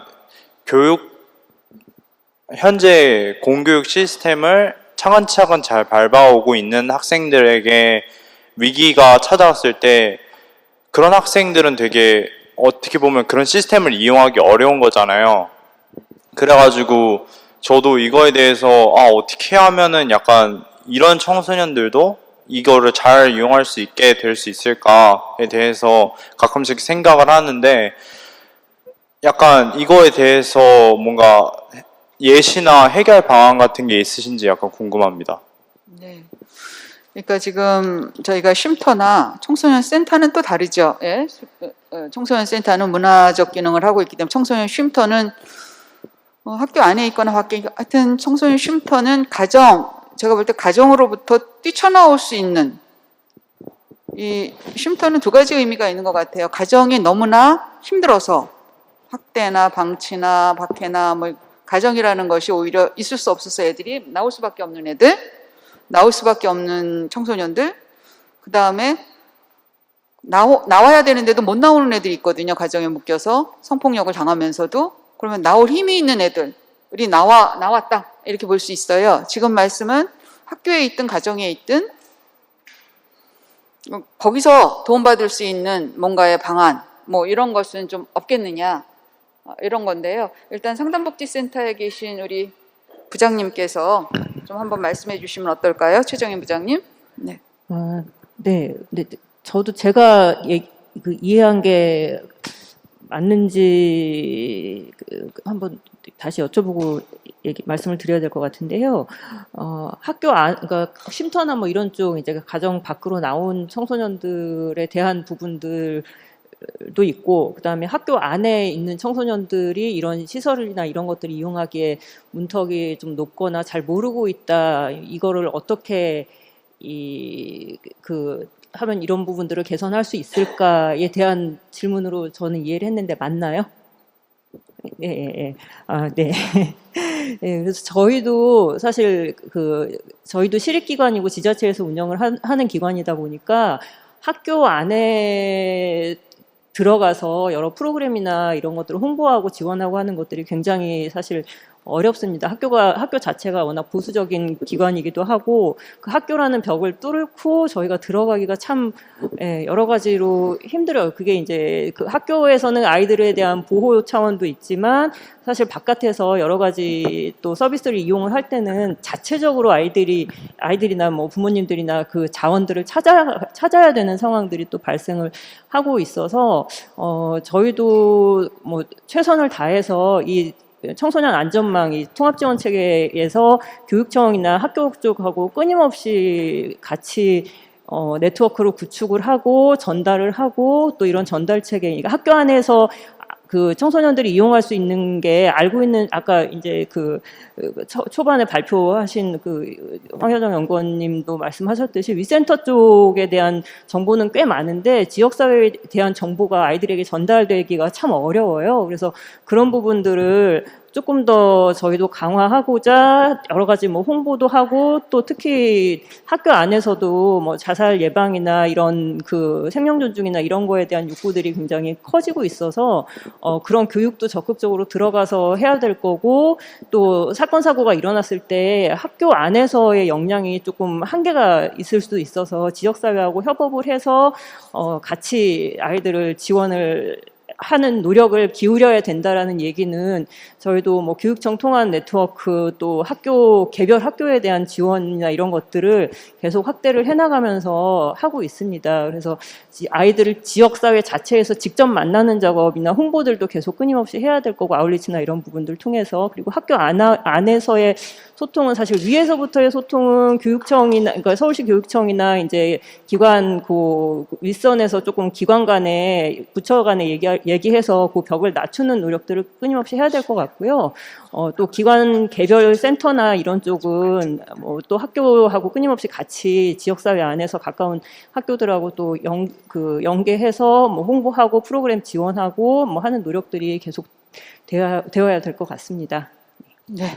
그 안에서 조금 말씀드리면 지금 학교에 지금 적극 지원할 수 있고 학교에 들어갈 수 있는 데가 지금 25개 구에 그 교육복지센터가 있습니다. 저희 법인에서도 도봉구하고 동작구에 교육복지센터를 운영하고 있는데 거기에서 이제 사실은 대상자 위기 청소년들 아까 관심 청소년 얘기했는데 그런 청소년들을 발굴하기가 굉장히 좋습니다. 그래서 우리 협회 다문화 청소년들은 저희한테로 연계돼서 지금 그 케어를 하고 여러 가지 지원을 하고 있는데 이제는 학교가 뭐 이렇게 좀 들어가기 어려운 데라고 생각해서도 안 되고 어렵긴 하지만 이러한 그 기관과의 연계들이 굉장히 좀 필요할 것 같습니다. 그래서 이 위기 청소년 발굴이라는 것은 그런 다각적인 차원에서 접근이 된다면 훨씬 좋을 것 같고요. 그 다음에 이제 다문화 청소년들 같은 경우에는 경찰서마다 이렇게 관리하는 자원들이 있어요. 그래서 그런 쪽으로도 접근을 하고 또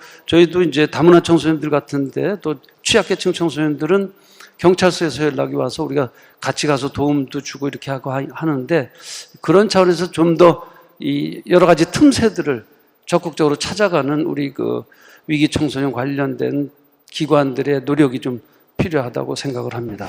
네. 네. 학교 내에는 위클래스, 교육 체계 내 위클래스, 위센터가 그런 일을 굉장히 많이 하고 있는데, 항상 저희가 나타나는 문제가, 인력과 예산 부족이 얘기가 되잖아요. 그래도 많이 그 위클래스나 위센터가 있어갖고, 과거에 비해서는 그런 기능을 많이 하고 있고요. 또 교육 정책적으로는 대안교실이나, 그 다음에 위탁교육이나, 뭐 이런 것들을 또 제도화하면서 예방 조치가 이제 교육 체계 내에서 있는데 아무래도 애들이 가장 많은 곳, 청소년들이 가장 많은 곳이 학교거든요. 교사들의 관심이 굉장히 많이 필요하다고 보여지고요. 등교 거부에서 등교 거부 때문에 씨름하는 일들이 굉장히 많잖아요. 교사들과 부모들이. 그랬을 때 등교 거부가 어떤 이유에서인지를 알아보면 아이들이 무기력이나 우울이나 아니면 친구 관계에서의 고립이나 뭐 이런 것들이 있을 때 굉장히 위험 요인이거든요. 이 부분에 대해서 예민하게 관심을 기울이고 교사나 학교에서 그다음에 교사가 해결할 수 없을 때 지역사회의 많은 기관들과 연계할 수 있는 채널들을 저희가 교육복지센터라든지 아니면 학교 밖에 있는 그 상담복지센터라든지 꿈드림이라든지 그다음에 우리가 뭐 학대 또 쉼터 아동아보전이나 쉼터는 굉장히 또 가정이 심각한 요인이 있는 그 청소년들이 많이 온단 말이에요. 그러니까 등급이 다른 거죠. 네? 그래서 심리 정서적 제가 아까 어떻게 보면 쉼터나 아동보호 전문기관이나 이런 데서 발굴되는 게 더 행복한 아이들일 수도 있어요. 청소년들도 있어요. 사회적 서비스가 연결되니까. 근데 그냥 학교에서 어느 날 사라져서 집에 방 안에 처박히는 애들이 사실 일단 들어가기 시작하면 어떤 사회 서비스에도 연결이 안 돼요. 더 위험하다는 거죠. 아까 그 황혜정 박사가 얘기했던 자살 자해 시도, 자해는 자살을 목적으로 한 자해는 아니, 자살 시도가 많고 또 박시 관장님의 발표한 데에서도 계속 인구는 부족하다고 그러는데 애들 다 키워서 지금 죽이고 있거든요. 자살이 사망 원인의 제 1위예요. 그러니까 이런 부분들이 자살로만 볼 것이 아니라 이것이 교육 체계 내에서 벌써 나타나고 있다는 거죠. 초등학교 때부터. 그 무기력과 우울과 그다음에 자기 효능감, 자기 존재감을 잃어버리면서부터 이제 학교를 안 다니기 시작하면서 나타나는 문제들이거든요. 그래서 이거를 사회적 현상이 나타난 그 지점에서만 보면 저희는 어렵고 결국 교육 체계 내에서 가정과 학교의 교육 체계 보호 체계 내에서 계속 일어나고 있는 문제이기 때문에 결국 학교와 가정, 지역사회가 함께 나서지 않으면 위기의 위험성을 알고 함께 나서지 않으면 발견할 수 없다고 봅니다. 제가 요즘 최근에 하고 있는 일들이 우리 청소년정책연구원을 그만두고 하고 있는 일들이 은둔형 외톨이 문제예요. 보면은 그 원인을 파악하면 거의 다 초등학교 때, 중학교 때, 고등학교 때 나타납니다. 원인이. 그리고 대학생 연령, 청년기 연령의 애들이 방으로 숨어버리는 경우를 많이 목도하고 있고 부모들도 죽어가고 있어요. 왜냐하면 이 애들이 사실 3년은 단기예요. 은둔기간이 3년인 건 단기고 5년, 7년, 10년 이렇게 은둔을 하거든요. 그래서 그런 부모님들을 제가 만나고 있고 그런 청년들을 만나고 있어요. 이 일을 보다 보면 이것이 어느 날 갑자기 일어난 것은 아니다. 이런 거를 알게 되거든요. 그래서 이 위기가 밖에서 우리가 사회에서 지금 만나는 위기는 오히려 더 좀 행운인 위기다. 왜? 우리가 접할 수 있으니까. 근데 방해에 박혀서 살고 있는 아이들의 삶은 어디에도 사회에서 만나지지가 않아요. 그래서 이 부분을 우리가 어떻게 할까? 근데 이것이 지금 전반적으로 청소년 위기에서 늘고 있다는 겁니다. 가정마다 학교. 아마 선생님들이 아까 어느 분이 질문하셨는데 심리적으로 여러 가지 문제가 있는 아이들을 어떻게 관리하면 좋습니까? 학교에서 가장 많이 당면하는 문제일 것 같아요. 네, 그래서 이 부분에 대해서는 저희가 좀 더 다른 시간에 좀 논의를 해봤으면 좋겠고요. 오늘 저희가 드림센터 개관 10주년 기념 심포지움 포럼에서 서울시 위기청소년 현황과 청소년 위기지원기관의 역할이라는 주제로 정말 코로나 시대를 뚫고 이렇게 많은 인원들이 오프에서 만나서 개관 기념을 축하하면서 또 이 주제에 대해서 다시 한번 저희들의 의지, 관심, 또 방향 뭐 이런 것들을 논의할 수 있었다는 것은 굉장히 귀한 기회인 것 같습니다. 많은 관심들 앞으로도 계속 부탁드리고 위기 청소년들의 건강한 성장, 저는 대한민국의 시민으로 이들을 키워내야 되는 게 청소년계의 몫이라고 생각해요. 이들은 다 시민이 될 수 있거든요. 건강한 시민사회 구성원이 될 수 있도록 함께 노력하는 그런 마음을 다짐하는 그런 귀한 시간이 되었기 때문에 정말 감사하다고 생각합니다. 수고 많으셨습니다.